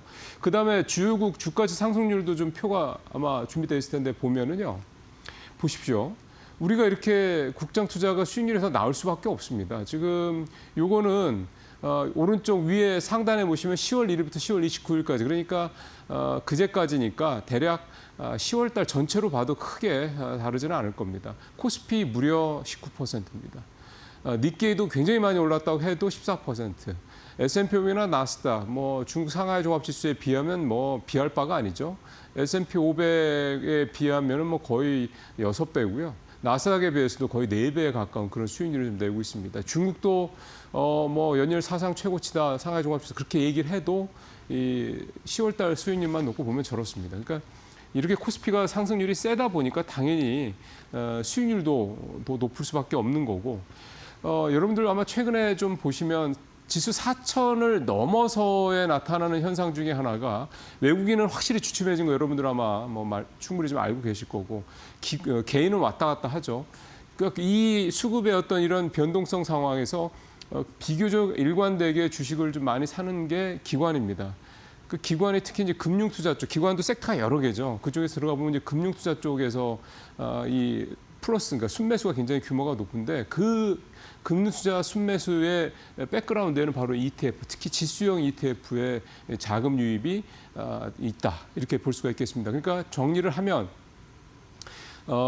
국내 투자, 그러니까 국장에 대한 투자가 최근 들어서 기관을 중심으로 활발하게 이루어지고 있고 그 기관의 자금의 출처는 개인 투자자들의 ETF, 지수형 ETF 자금의 유입 이렇게 정리를 좀 해볼 수가 있겠습니다. 지금 이제 개인들이 언제쯤 들어올 것이냐. 우리가 이제 서학개미들이 국내 자금으로 국내로 이제 자금 유입된 이것만 생각하는데 그게 아니라 국내 지금 뭐 고객 예탁금 84조 좀 넘은 상태고요. 뭐 신용융자 요것도 사실은 역대 최고치입니다. 그러니까 뭐 신용융자는 차치하고 이거는 사실은 한정돼 있는 그 기간이 한정된 자금이니까 그러니까 언제든지 들어와서 언제까지 있을 수 있는 그런 고객 예탁금 기준으로 봤을 때 84조 원, 85조 원에 가까운 돈이 좀 있기 때문에 언제든지 시장이 조금이라도 조정을 받으면 국내 자금이 시장으로 국장으로 들어올 수 있는 여지는 얼마든지 있다라는 겁니다. 그 중에 일부가 최근에 4천을 넘어서면서 포무 때문이 될지 아니면 이제 국장이 더 갈 수 있겠구나라는 기대감이 될지 어쨌든 들어오고 있다라는 거. 이렇게 개인들의 국장 자금이 국장으로의 자금 유입이 이렇게 안정적으로 특히 코스피 200이라는 코스피의 이 지수 대형주 중심으로 이렇게 안정적으로 들어온다고 그러면 물론 이제 이게 대형주와 중소형주 간의 격차를 또 벌리는 이유가 될 수는 있겠습니다만 적어도 시장에 큰 폭의 그러니까 조정이 오더라도 아주 큰 폭의 조정이 오지 않을 수 있는 일종의 안전판 이런 역할도 오히려 이제 개인 자금들이 할 수 있다. 얼마 전에 이데일리 신문이 동학개미 그러니까 제2의 동학개미 혁명이 일어날 것이 이런 주제로 그 기획 기사가 낸 적이 있었죠. 그때 저 소개 좀 해드렸었는데 뭐 동학혁명 뭐 그렇게 표현할 뭐 혁명까지 표현은 뭐 그렇습니다만 지난번 팬데믹 때처럼 다시 한번 개인들이 우리 시장을 바치고 외국인이 조금 수급이 주춤했을 때 시장을 다시 한번 레벨업 시킬 수 있는 그런 어떤 동력원이 될 수도 있다. 이런 기대감도 충분히 좀 가져볼 법합니다. 연준 얘기 잠깐 좀 해보겠습니다. 어제 뭐 잘 아시는 것처럼 금리 25bp 내렸고요.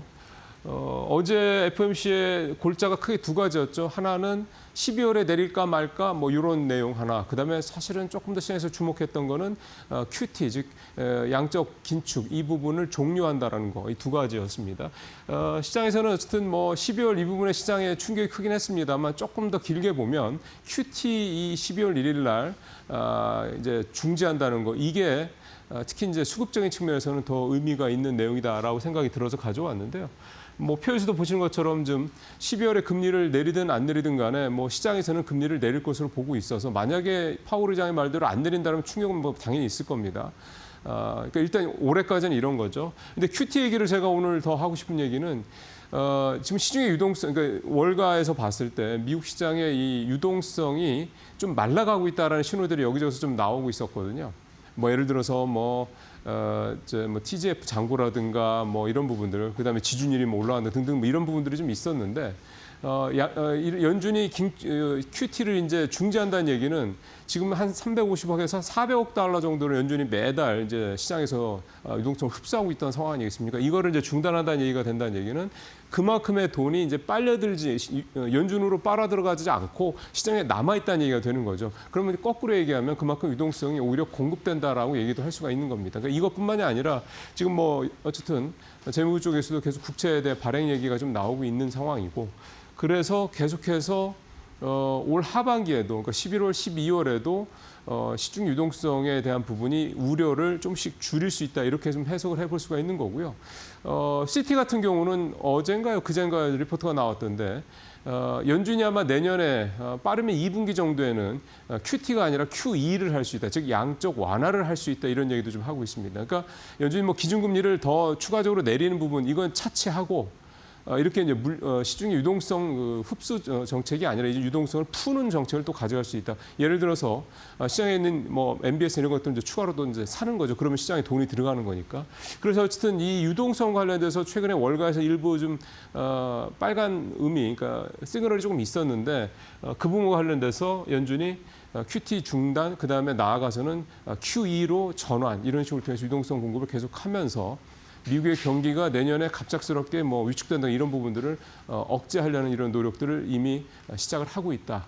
그래서 적어도 유동성 관련돼서 시장이 급작스럽게 신용 경색이 발생해서 어떤 큰 조정, 대폭 조정요는 이런 일은 일단 현재로서는 크게 걱정하지 않아도 되지 않겠냐, 이렇게 좀 볼 수가 있겠습니다. 어쨌든 이 작은 문제는요.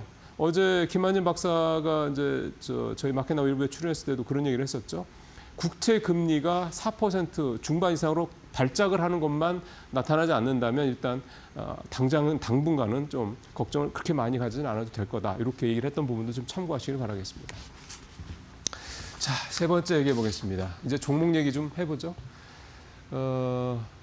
주가 200만 원 넘어서 효성중공업, 4,000비 시대에 늘어나는 황제주. 100만 원 넘으면 우리 황제주라고 합니다. 근데 효성중공업이 200만 원을 넘어서요. 뭡니까? 이거는 황제주, 큰형 황제주 뭐 이렇게 해야 됩니까? 황제주, 이제 이렇게 황제주 중에서도 이제 넘버1이 됐습니다. 효성중공업은 잘 아시는 것처럼 뭐 전력기기 중에서 사실 이제 대장주 역할을, 사실 작년에는 HD 현대일렉트릭이 대장주 역할을 했다고 그러면 뭐 여기서 말하는 대장주는 주가가 제일 비싸다는 측면보다는 가장 수익률이 높았다고 봐야 되는데, 올해는 뭐 효성중공업이 압도적으로 전력기기 쪽에서는 주가 수익률도 높고, 그다음에 이제 주가 자체도 좀 높습니다. 지금 210만 원까지 좀 올라가 있는 상태죠. 최근 한 달 동안에만 화면에서 보시는 것처럼 무려 58%나 올라갈 정도로 참 대단한 그런 상승률을 좀 보이고 있습니다. 근데 이제 200만 원 넘은 거는 물론 효성중공업 하나긴 합니다만, 지금 100만 원 넘은 종목도 지금 4종목이나 되죠. 효성중공업까지 합쳐서 삼양식품 132만 원, 삼성바이오로스 122만 원, 고려아연 107만 원, 이렇게 해서 4종목이 좀 되고요. 이제 100만 원을 넘어서 황제주에 등극하려고 하는 종목들도 좀 제법 줄줄이 있습니다. 대표적인 게 하나에어로스페이스죠. 사실 하나에어로스페이스는 100만 원 넘었었죠. 그러다가 방산주가 조금 조정을 받으면서 다시 밀렸는데 지금 99만 원대니까 방산주 중에서는 뭐 하나에어로스페이스가 황제주로 다시 올라설 가능성이 현재로서는 제일 높고, HD 현대일렉트릭도 88만 원까지 좀 올라왔습니다. 그래서 효성중공업에 이어서 두 번째로 갈 가능성이 좀 높고요. 태광산업 80만 원, HD 현대중공업 59만 원, SK하이닉스 56만 원. 아마 내년에는 SK하이닉스가 황제주가 되지 않겠냐, 이런 전망도 좀 나오더군요. 지금 외국계 증권사들을 중심으로 목표 주가는 이미 70만 원 이상, 뭐 80만 원 나온 데도 있고 이렇게까지 좀 가 있는 상태이긴 합니다. 이제 중요한 거는 이제 이게 사실 100만 원까지 넘어서서 가기에는 그 사이에 분명히 계단식으로 조정이 분명히 있을 수밖에 없으니까, 잘 아시는 것처럼 차트라는 게 이렇게 쭉 가는 건 없지 않습니까? 그거를 이렇게 조금 벌려보면 항상 그 사이에 계단식으로 조정이 뭐 10%든 20%든 항상 있죠. 그거를 잘 견뎌내는 사람이 이제 소위 말하는 황제주 종목을 보유할 수 있는 그런 사실 자격이 있다, 뭐 이런 얘기도 하는데, 어쨌든 황제주에 대한 부분은 단기 급등에 대한 부담감을 늘 갖고 있다라는 부분을 감안하시면서 도대체 이 업황이, 이 섹터가 계속 별 문제가 없느냐, 뭐 예를 들어 반도체처럼요. 뭐 이런 식에 대한 부분을 판단을 하면 더 간다고 한다면 중간에 조금 조정이 있더라도 아마 그 조정이 10% 넘더라도 아유 이제 끝났나 보다 하면서 팔지 않으실까? 팔지 않고 계속 기다리실 수 있지 않을까? 버티실 수 있지 않을까? 그런 생각도 좀 해봅니다. 예. 오늘 마지막으로는 2차 전지 얘기를 좀 가져왔습니다. 어제요. 제 5회 배터리의 날 행사가 있었습니다. 그래서 이제 배터리 관련 업계 관계자들 다 모였죠. 지금 화면에 있는 사진은 이제 왼쪽은 이제 LG 엔솔의 김동명 대표고 오른쪽에 이제 삼성 SDI, SK온 각 이제 C 레벨에 있는 분들 임원들의 이제 사진이 좀 올라와 있습니다. 어제 ESS가 이 배터리 날의 최대 화제였습니다. 잘 아시는 것처럼 최근에 2차 전지가 정말 한 2년여 만에 반등을 했었던 백그라운드에는 사실 EV, 즉 전기차 쪽이 아니라 ESS, 저장장치 쪽이었죠. 특히 이제 북미 쪽에서의 ESS에 대한 수요가 지금 급증을 하고 있다. 뭐 급증 쪽이 아니라 폭증을 하고 있다. 뭐 이런 얘기도 나왔고 실제로 뭐 그런 관련된 내용들. 그러니까 이유는 그거죠. AI 데이터 센터가 뭐 엄청나게 지어지고 투자가 이루어지고 있는데 얘네들 아무리 져봤자 전기 없으면은 돌아가질 못한다. 이게 안정적인 전력 공급할 수 있는 방법이 뭐냐? 원자력 SMR인데 걔네들은 시간이 많이 걸린다. 그럼 그 사이에 이 공백을 메꿔줄 수 있는 게 뭐냐? 태양광이나 뭐 풍력 같은 경우는 트럼프가 싫어한다. 그럼 뭐냐? 가스인데 가스도 시간이 조금 걸리고 그래서 그거를 메울 수 있는 게 결국은 ESS가 아니겠느냐. 그래서 뭐 가스 지난번에 두산에너지빌리티 가스터빈 수주한다는 소식 때문에 굉장히 주가 많이 뛰었었죠. 그러니까 뭐 가스 발전소 뭐 이런 걸 통해서 에너지를 생산하고 그걸 저장하고 뭐 일론 머스크도 ESS를 잘 활용하면은 이 전력 수급 문제 해결할 수 있다 이런 얘기도 했었고요. 어쨌든 그러다 보니까 ESS가 이제 화제가 됐고 여기 주가로 좀 이어지고 있는 그런 상황입니다. 그래서 어제 배터리 날 행사에서도 이게 화제가 됐었고요. 역시 단연 최근 2차 전지 관련돼서 가장 화제의 종목은 뭐 대장주이긴 합니다만 LG 에너지 솔루션이고 LG 에너지 솔루션이 북미에서 특히 LFP 배터리를 생산을 시작을 하면서 이 2차 전지 쪽에서도 이 ESS 쪽으로 가장 선두주자고요. 주가도 주가입니다만 어제 배터리 날에서 그래서 뭐 당연히 또 주인공이었습니다. 결국은 어제 이 행사의 가장 큰 주제는 ESS였고 앞으로도 그래서 결국은 당분간은 ESS가 이 배터리 업계에서는 가장 핵심이 되겠다. 이게 어제 확인됐던 그런 날이었다고 볼 수가 있겠습니다. 자, 오늘 여기서 마치도록 하겠습니다.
마켓 비하인드로 이어가 보도록 하겠습니다. 오늘은요, 이영훈 IM증권 서울금융센터 이사 모시고 굉장히 드라마틱했던 어제의 장 그리고 앞으로의 전망까지 차근차근 분석해 보도록 하겠습니다. 어서 오세요. 네, 안녕하십니까. 네, 우선 정말 밤사이에 할 얘기가 산더미같이 또 쌓였습니다. 항상 이사님 모시기 전날이면 이렇게 이야기거리가 많아지는 것 같은데 우선 밤사이에 뉴욕 증시를 한번 볼까요? 이제 파월 의장이 12월에 금리를 내릴지 모르겠다라고 이제 전날 FOMC에서 밝히면서 시장 투심이 좀 쭈그러들었고요. 또 거기에다가 메타를 중심으로 과연 AI 지출을 이 정도까지 늘리는 게 맞나 하는 의구심이 상당히 강해졌죠. 뭐 차례대로 이사님은 어떻게 봐주실까요? 그 메타 같은 경우는 현금 흐름 때문에 이제 약간 걱정을 하는 분위기가 좀 반영이 된 것 같고요. 그렇죠. 그에 반해 가지고 지금 아마존이라든지 그다음에 다른 회사들 뭐 알파벳이라든지 이런 쪽에 같은 경우는 이제 강력하게 캐펙스 증가에 대해서 의지를 표명했고 네. 여전히 그 AI 투자에서 그 메타 같은 경우도 결국에는 투자를 할 수밖에 없는 게 계속 말씀드렸지만 여기서 투자해서 뒤처지게 되는 경우에 나중에 봤을 때 존립의 문제가 생길 수 있다. 네. 그 위기의식을 지금 가지고 있다는 거고요. 그런 부분 때문에라도 AI 투자는 계속될 가능성이 높다. 다만 그게 지금 이제 실적 노이즈도 노이즈지만 지금 보여지는 흐름 자체는 말씀하신 것처럼 이제 미중 정상회담 마무리됐고 그다음에 뭐 금리 얘기도 나왔었고 이런 것들이 큰 이벤트들이 이번 주에 대거 몰려가지고 네. 마무리되는 시점이 되다 보니까 좀 센티적으로 해가지고 다시 한번 뒤를 되돌아보니까 야, 이 정도 현금 흐름 가지고 앞으로 계속 투자를 이렇게 할 수 있겠어? 라는 의문이 들었던 거죠. 근데 네. 메타 입장에서는 그거를 포기하기는 어려울 거라고 저는 보고 있어요.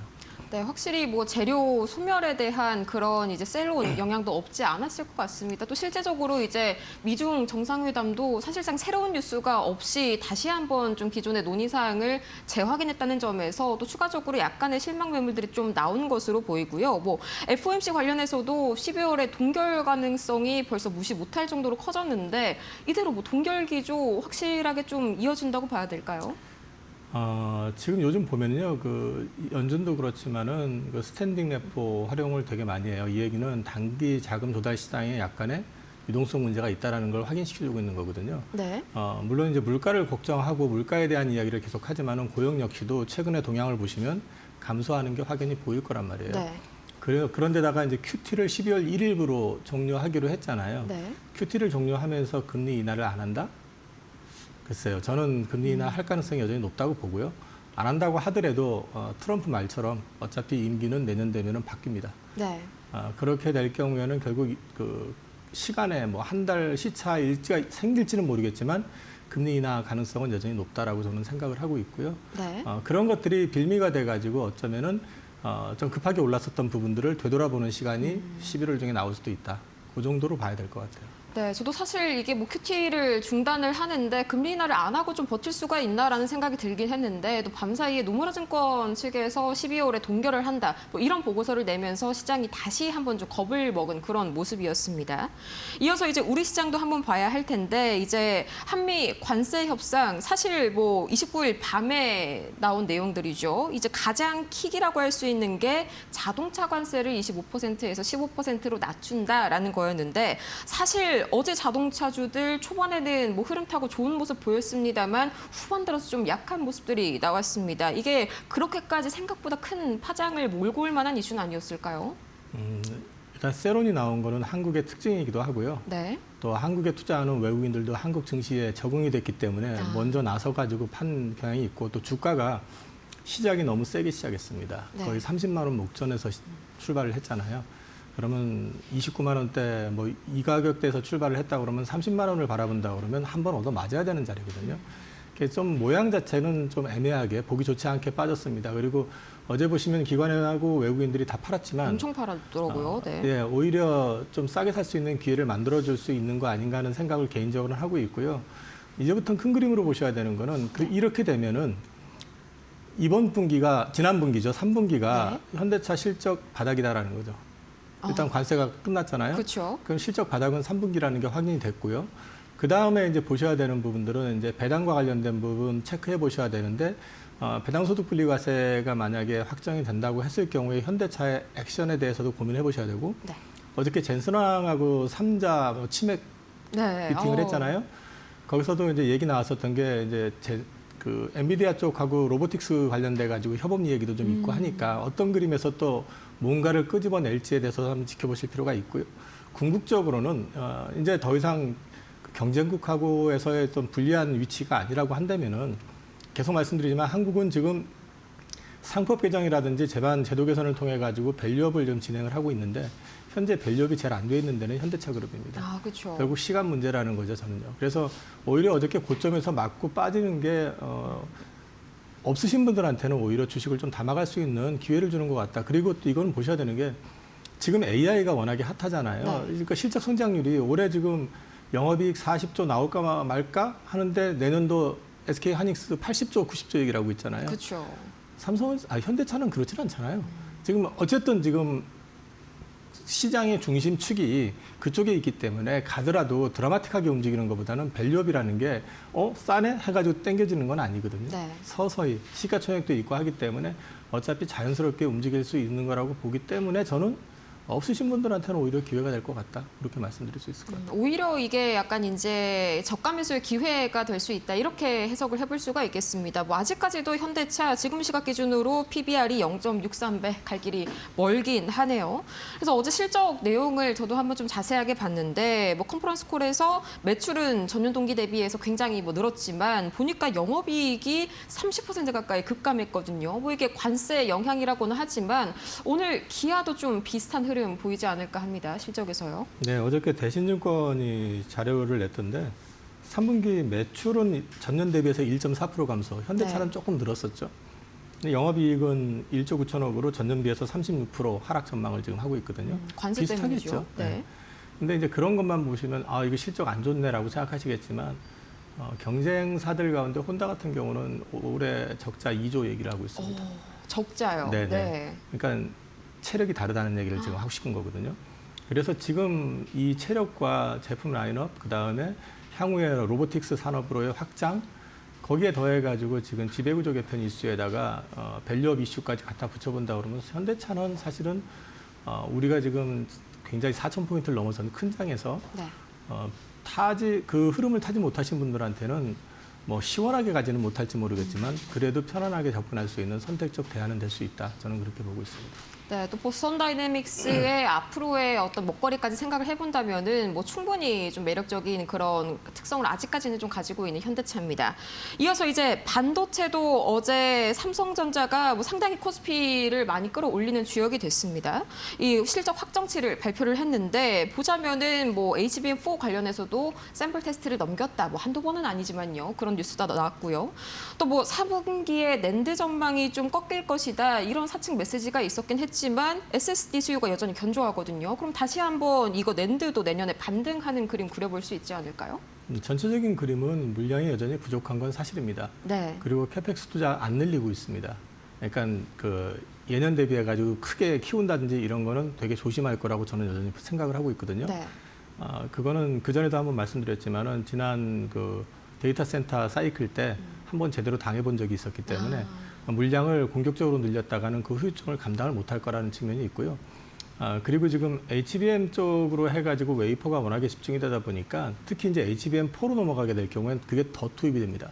네. 그렇게 될 경우에는 사실은 이제 레거시 쪽에 투입되는 웨이퍼량은 생각보다 크게 늘지 않을 가능성이 높기 때문에 이게 구조적으로 그 물량 쇼티지가 생각보다는 좀 길게 갈 가능성은 있어 보이거든요. 그래서 HBM도 좋고 그다음에 레거시도 좋은 이상한 흐름에 여태까지 경험해보지 못했던 반도체 사이클이 그래도 내년까지는 일단은 지속이 될 가능성이 높다고 저는 보고 있습니다. 내년까지는 좀 지속이 될 가능성이 높다. 뭐 비슷한 맥락의 이야기지만 그러면 이제 AI 버블을 중심으로 그 전에 오픈 AI 쪽에서 좀 만들어내고 있다 이런 말씀을 해주셨는데 또 밤사이에 아니나 다를까 메타랑 오라클 쪽에서 AI 지출 논란으로 좀 크게 급락이 나오니까 이 오픈 AI 쪽에서도 두 가지 호재성 기사가 나오더라고요. 뭐 내년 하반기에 IPO를 준비 중인데 기업 가치가 1조 달러 최대 나온다더라. 그거랑 뭐 오라클과 데이터 센터를 미시간주에 짓겠다. 굉장히 좀 교묘한 그런 타이밍인데 이것도 그런 전략의 일환으로 볼 수 있을까요? 뭐 일부러 주가를 의도했다라기보다는 지금 AI 사이클 자체는 어쩔 수 없이 미 행정부가 해야 되는 네. 역할이고요. 그다음에 이게 글로벌 패권하고 직결되어 있는 부분이기 때문에 포기하기 쉽지 않은 거라는 거죠. 그렇기 때문에 미 행정부조차도 지금 나서가지고 트럼프 전 정부가 사실 칩을 세일즈를 해주고 있잖아요. 네, 네. 그런 걸 놓고 보신다 그러면은 우리가 자꾸 이제 메타, 뭐 아마존 이쪽만 보시는데 한국도 소버린 AI 때문에 칩이 많이 필요해요. 네. 그리고 이게 한국만 필요한 게 아니라 중동에서도 이미 손을 내밀고 있는 상황이고 거의 대부분의 국가가 소버린 AI를 구축하려고 할 거란 말이에요. 그래서 이제 이런 것까지 감안해서 놓고 본다 그러면 저는 AI 버블은 이제 시작이 되는 과정이다라고 생각을 하고 있고요. 현금 흐름 관련해 가지고 걱정을 일부 업체가 하고 있긴 하지만 네. 거기도 현금 흐름이 좀 이제 인풋 대비 아웃풋이 약하다라는 정도인 거지 현금 흐름이 말라가는 그림은 아니거든요. 그래서 아직까지는 그런 부분들보다는 이런 노이즈가 있는 거는 좀 단계가 많이 올랐다라는 거에 대한 부담인 거고 좀 시간이 지나면은 다시 한번 이걸로 인해 가지고 부스팅이 한 번 더 있을 것 같아요. 네, 확실히 단기 과열에 대한 부담감은 뭐 우리뿐만이 아니라 특히나 뉴욕 증시에서도 계속해서 예의주시해서 지켜보는 그런 흐름입니다. 뭐 그럴 수밖에 없는 게 아직까지는 뭐 오픈 AI가 1조 달러 내 머네해도 적자 상태인 거는 사실이거든요. 뭐 이거 건강한 의심 정도는 당연히 가져갈 수 있는 부분인 것 같습니다. 이제 이어서 시진핑 주석이 거의 11년 만에 한국을 방한을 하면서 어제 중국 소비주들도 다시 한번 부각이 됐는데 뭐 대표적으로 화장품주, 엔터주 이렇게 있겠죠. 또 특히나 화장품주는 어제 백악관 대변인이 SNS에다가 이제 구매 인증을 했더라고요. 상당히 뭐 나도 약간 쓰고 있는 제품 같은데 약간 그런 생각이 들었는데 이게 또 긍정적인 영향을 미쳤죠. 네, 주가에는 트리거가 되기는 했는데 그게 이제 궁극적으로 주가가 상승을 하려고 그러면 실적이 백업이 돼야 되는 거고요. 네. 그다음에 이제 중국 관련해 가지고 저는 화장품이 다시 한번 한류 열풍을 일으킬 것이냐에 대해서는 이전처럼 크게 열풍을 일으키기는 쉽지 않을 거라고 저는 생각을 해요. 왜일까요? 이미 중국 업체들이 한국 업체들만큼 따라왔고요. 사실상 그 원료를 만드는 회사는 국내 업체들이 중국에 진출해 가지고 현지에서 ODM으로 만들어주고 있거든요. 차이가 없습니다. 그래서 이제 그쪽에서 한국 브랜드를 특별히 더 선호할 거라는 생각은 사실 안 해요. 오히려 이제 이 화장품 같은 경우는 미국이라든지 유럽, 남미 이런 쪽에서 확장성에 대한 부분을 체크하시는 게 맞을 것 같고 네. 엔터 같은 경우는 결국 한한령인데 공식적으로 한한령을 부인하고 있는 쪽에서 우리가 풀어줄게라고 말할 리는 없잖아요. 결국은 그쪽에서 한한령을 풀어주는 모습이 구체화되려고 그러면 결국 공연이 뭐 아이돌 중에서 빅네임이 공연을 해준다든지 이런 게 구체화돼야 되는데 최근에도 보면 공연을 진행을 하다가 취소된 게 한 2건 있었어요. 그쵸. 그러니까 아직까지는 공식적으로 풀어준 건 아니기 때문에 조금 너무 큰 기대까지 할 필요는 없을 것 같고 대신에 풀어준다고 하면은 과거에 중국의 영향력이 좀 있을 때 엔터사들의 매출의 약 30% 정도가 중국에서 발생이 됐었거든요. 네, 네. 그러면 지금은 뭐 글로벌하게 이제 확장이 되긴 했지만 그래도 상당히 큰 비중이 중국을 통해서 나올 수도 있지 않느냐. 그러면 엔터가 만약에 진짜로 공연이 재개가 된다 그러면 추가 상승의 트리거는 될 수 있을 것 같습니다. 네, 뭐 플러스 알파가 되는 정도다라고 말씀을 해주셨고요. 또 이제 이어서 중국 측에서도 약간 눈치를 볼 법한 이슈가 있었습니다. 트럼프 대통령이 한국 조선사에다가 핵 잠수함 건조를 승인을 했는데 이것 때문에 어제 이제 한화그룹 관련주들이 좀 상당히 강한 흐름 보였었죠. 앞으로의 영향도 좀 장기적으로 가져갈 수 있다고 보실까요? 이게 군사 목적으로 핵을 사용하게 되려고 하면은요. 네. 법 개정 한미 간에 그 원자력 협정 개정이 필요합니다. 우선은. 그래서 이제 그게 뭐 트럼프 대통령이 해 이렇게 말했다고 해서 바로 진행되는 건 아니고요. 시간이 필요한데. 시일이 좀 걸릴 것 같네요. 네. 근데 이제 중요한 거는 필리 조선소를 통해 가지고 이제 건조할 거라는 얘기를 했잖아요. 네. 그 얘기는 미국의 도움을 받고 기술적인 어떤 이제 도움을 받아서 할 가능성이 높게 된다는 얘기고. 그게 이제 됐을 경우에는 제품 라인업에 우리가 원자맘을 갖게 된다는 거죠. 네. 그러면 우리는 이제 방산, 특히 조선 방산 쪽에서 또 하나의 무기를 가져갈 수 있다는 점에서 중기적으로는 굉장히 호재가 될 거고요. 네. 다만 이제 옆나라 뭐 중국이나 북한이나 또 일본조차도 사실은 좀 민감하게 반응을 그쵸. 하고 있거든요. 그래서 그런 부분들을 어떻게 지혜롭게 중재 역할을 해가면서 풀어나갈 수 있을지 그런 부분들은 조금 앞으로 지켜봐야 될 변수이긴 한데 네. 이거 자체가 주는 의미는 궁극적으로 군사적으로도 이제 핵을 사용이 가능하게 된다라고 하면은 거기서 한 발 더 나가게 되면 더 큰 뭐를 또 기대할 수 있는 게 있겠잖아요. 네. 예, 그런 것까지 염두에 둔다 그러면 사실은 이제 큰 발을 하나 내딛은 거에서는 의미가 크다라고 말씀드릴 수 있을 것 같아요. 네, 계속해서 관련 이슈가 나왔습니다만 아예 좀 승인을 했다는 거는 이게 뭐 중장기적인 호흡으로 끌고 가도 크게 무리가 없을 법한 그런 재료가 될 것 같습니다. 이제 이어서 정말 다사다난했던 슈퍼위크가 지나고 벌써 이제 11월이 다가왔는데 뭐 앞으로의 11월 증시 전망 10월과 조금 다르게 가져가 봐야 될까요? 돌아보면 굉장히 뜨겁지만 네. 냉정한 시장이었습니다. 그렇죠. 가는 놈만 가는 시장이었고요. 그 가는 놈이 워낙에 작았고요. 수량이. 그러다 보니까 이제 그 지수는 4,100선까지 왔는데 체감을 체감이 못하는 별로 분들이 되지 많죠. 그 얘기는 뒤집어 놓고 얘기하면은 시장에 대해서 우리가 그 흐름을 따라가지 못하면은 시장이 아무리 올라도 내 거는 제자리일 가능성이 높은 시장이 앞으로도 진행될 가능성이 높다라는 건 염두에 두셔야 되고요. 네. 이번 주가 그 각 행사의 클라이맥스였잖아요. 그쵸. FOMC 또 에이펙 정상회담 거기서 한중 한미 이런 것들이요. 그러면 다음 주부터는 뭐가 더 있을까를 한번 생각해 본다고 그러면 어쩌면 네. 숨고르기를 할 가능성도 있어 보이고 11월은 그래서 코스닥도 전통적으로 보면 11월, 12월이 괜찮았었거든요. 네. 약간의 어떤 변화 가능성 이런 것들도 한번 캐치해 보실 필요가 있을 것 같습니다. 네, 이제 큰 이슈들이 다 마무리됨에 따라서 약간의 좀 숨고르기에 돌입할 수도 있다라고 말씀을 해주셨습니다. 이렇게 해서 오늘 이영훈 IM증권 서울금융센터 이사 모시고 이야기 나눠봤습니다. 좋은 말씀 고맙습니다. 오늘 저희가 준비한 소식은 여기까지입니다. 오늘도 함께해 주신 여러분 고맙습니다.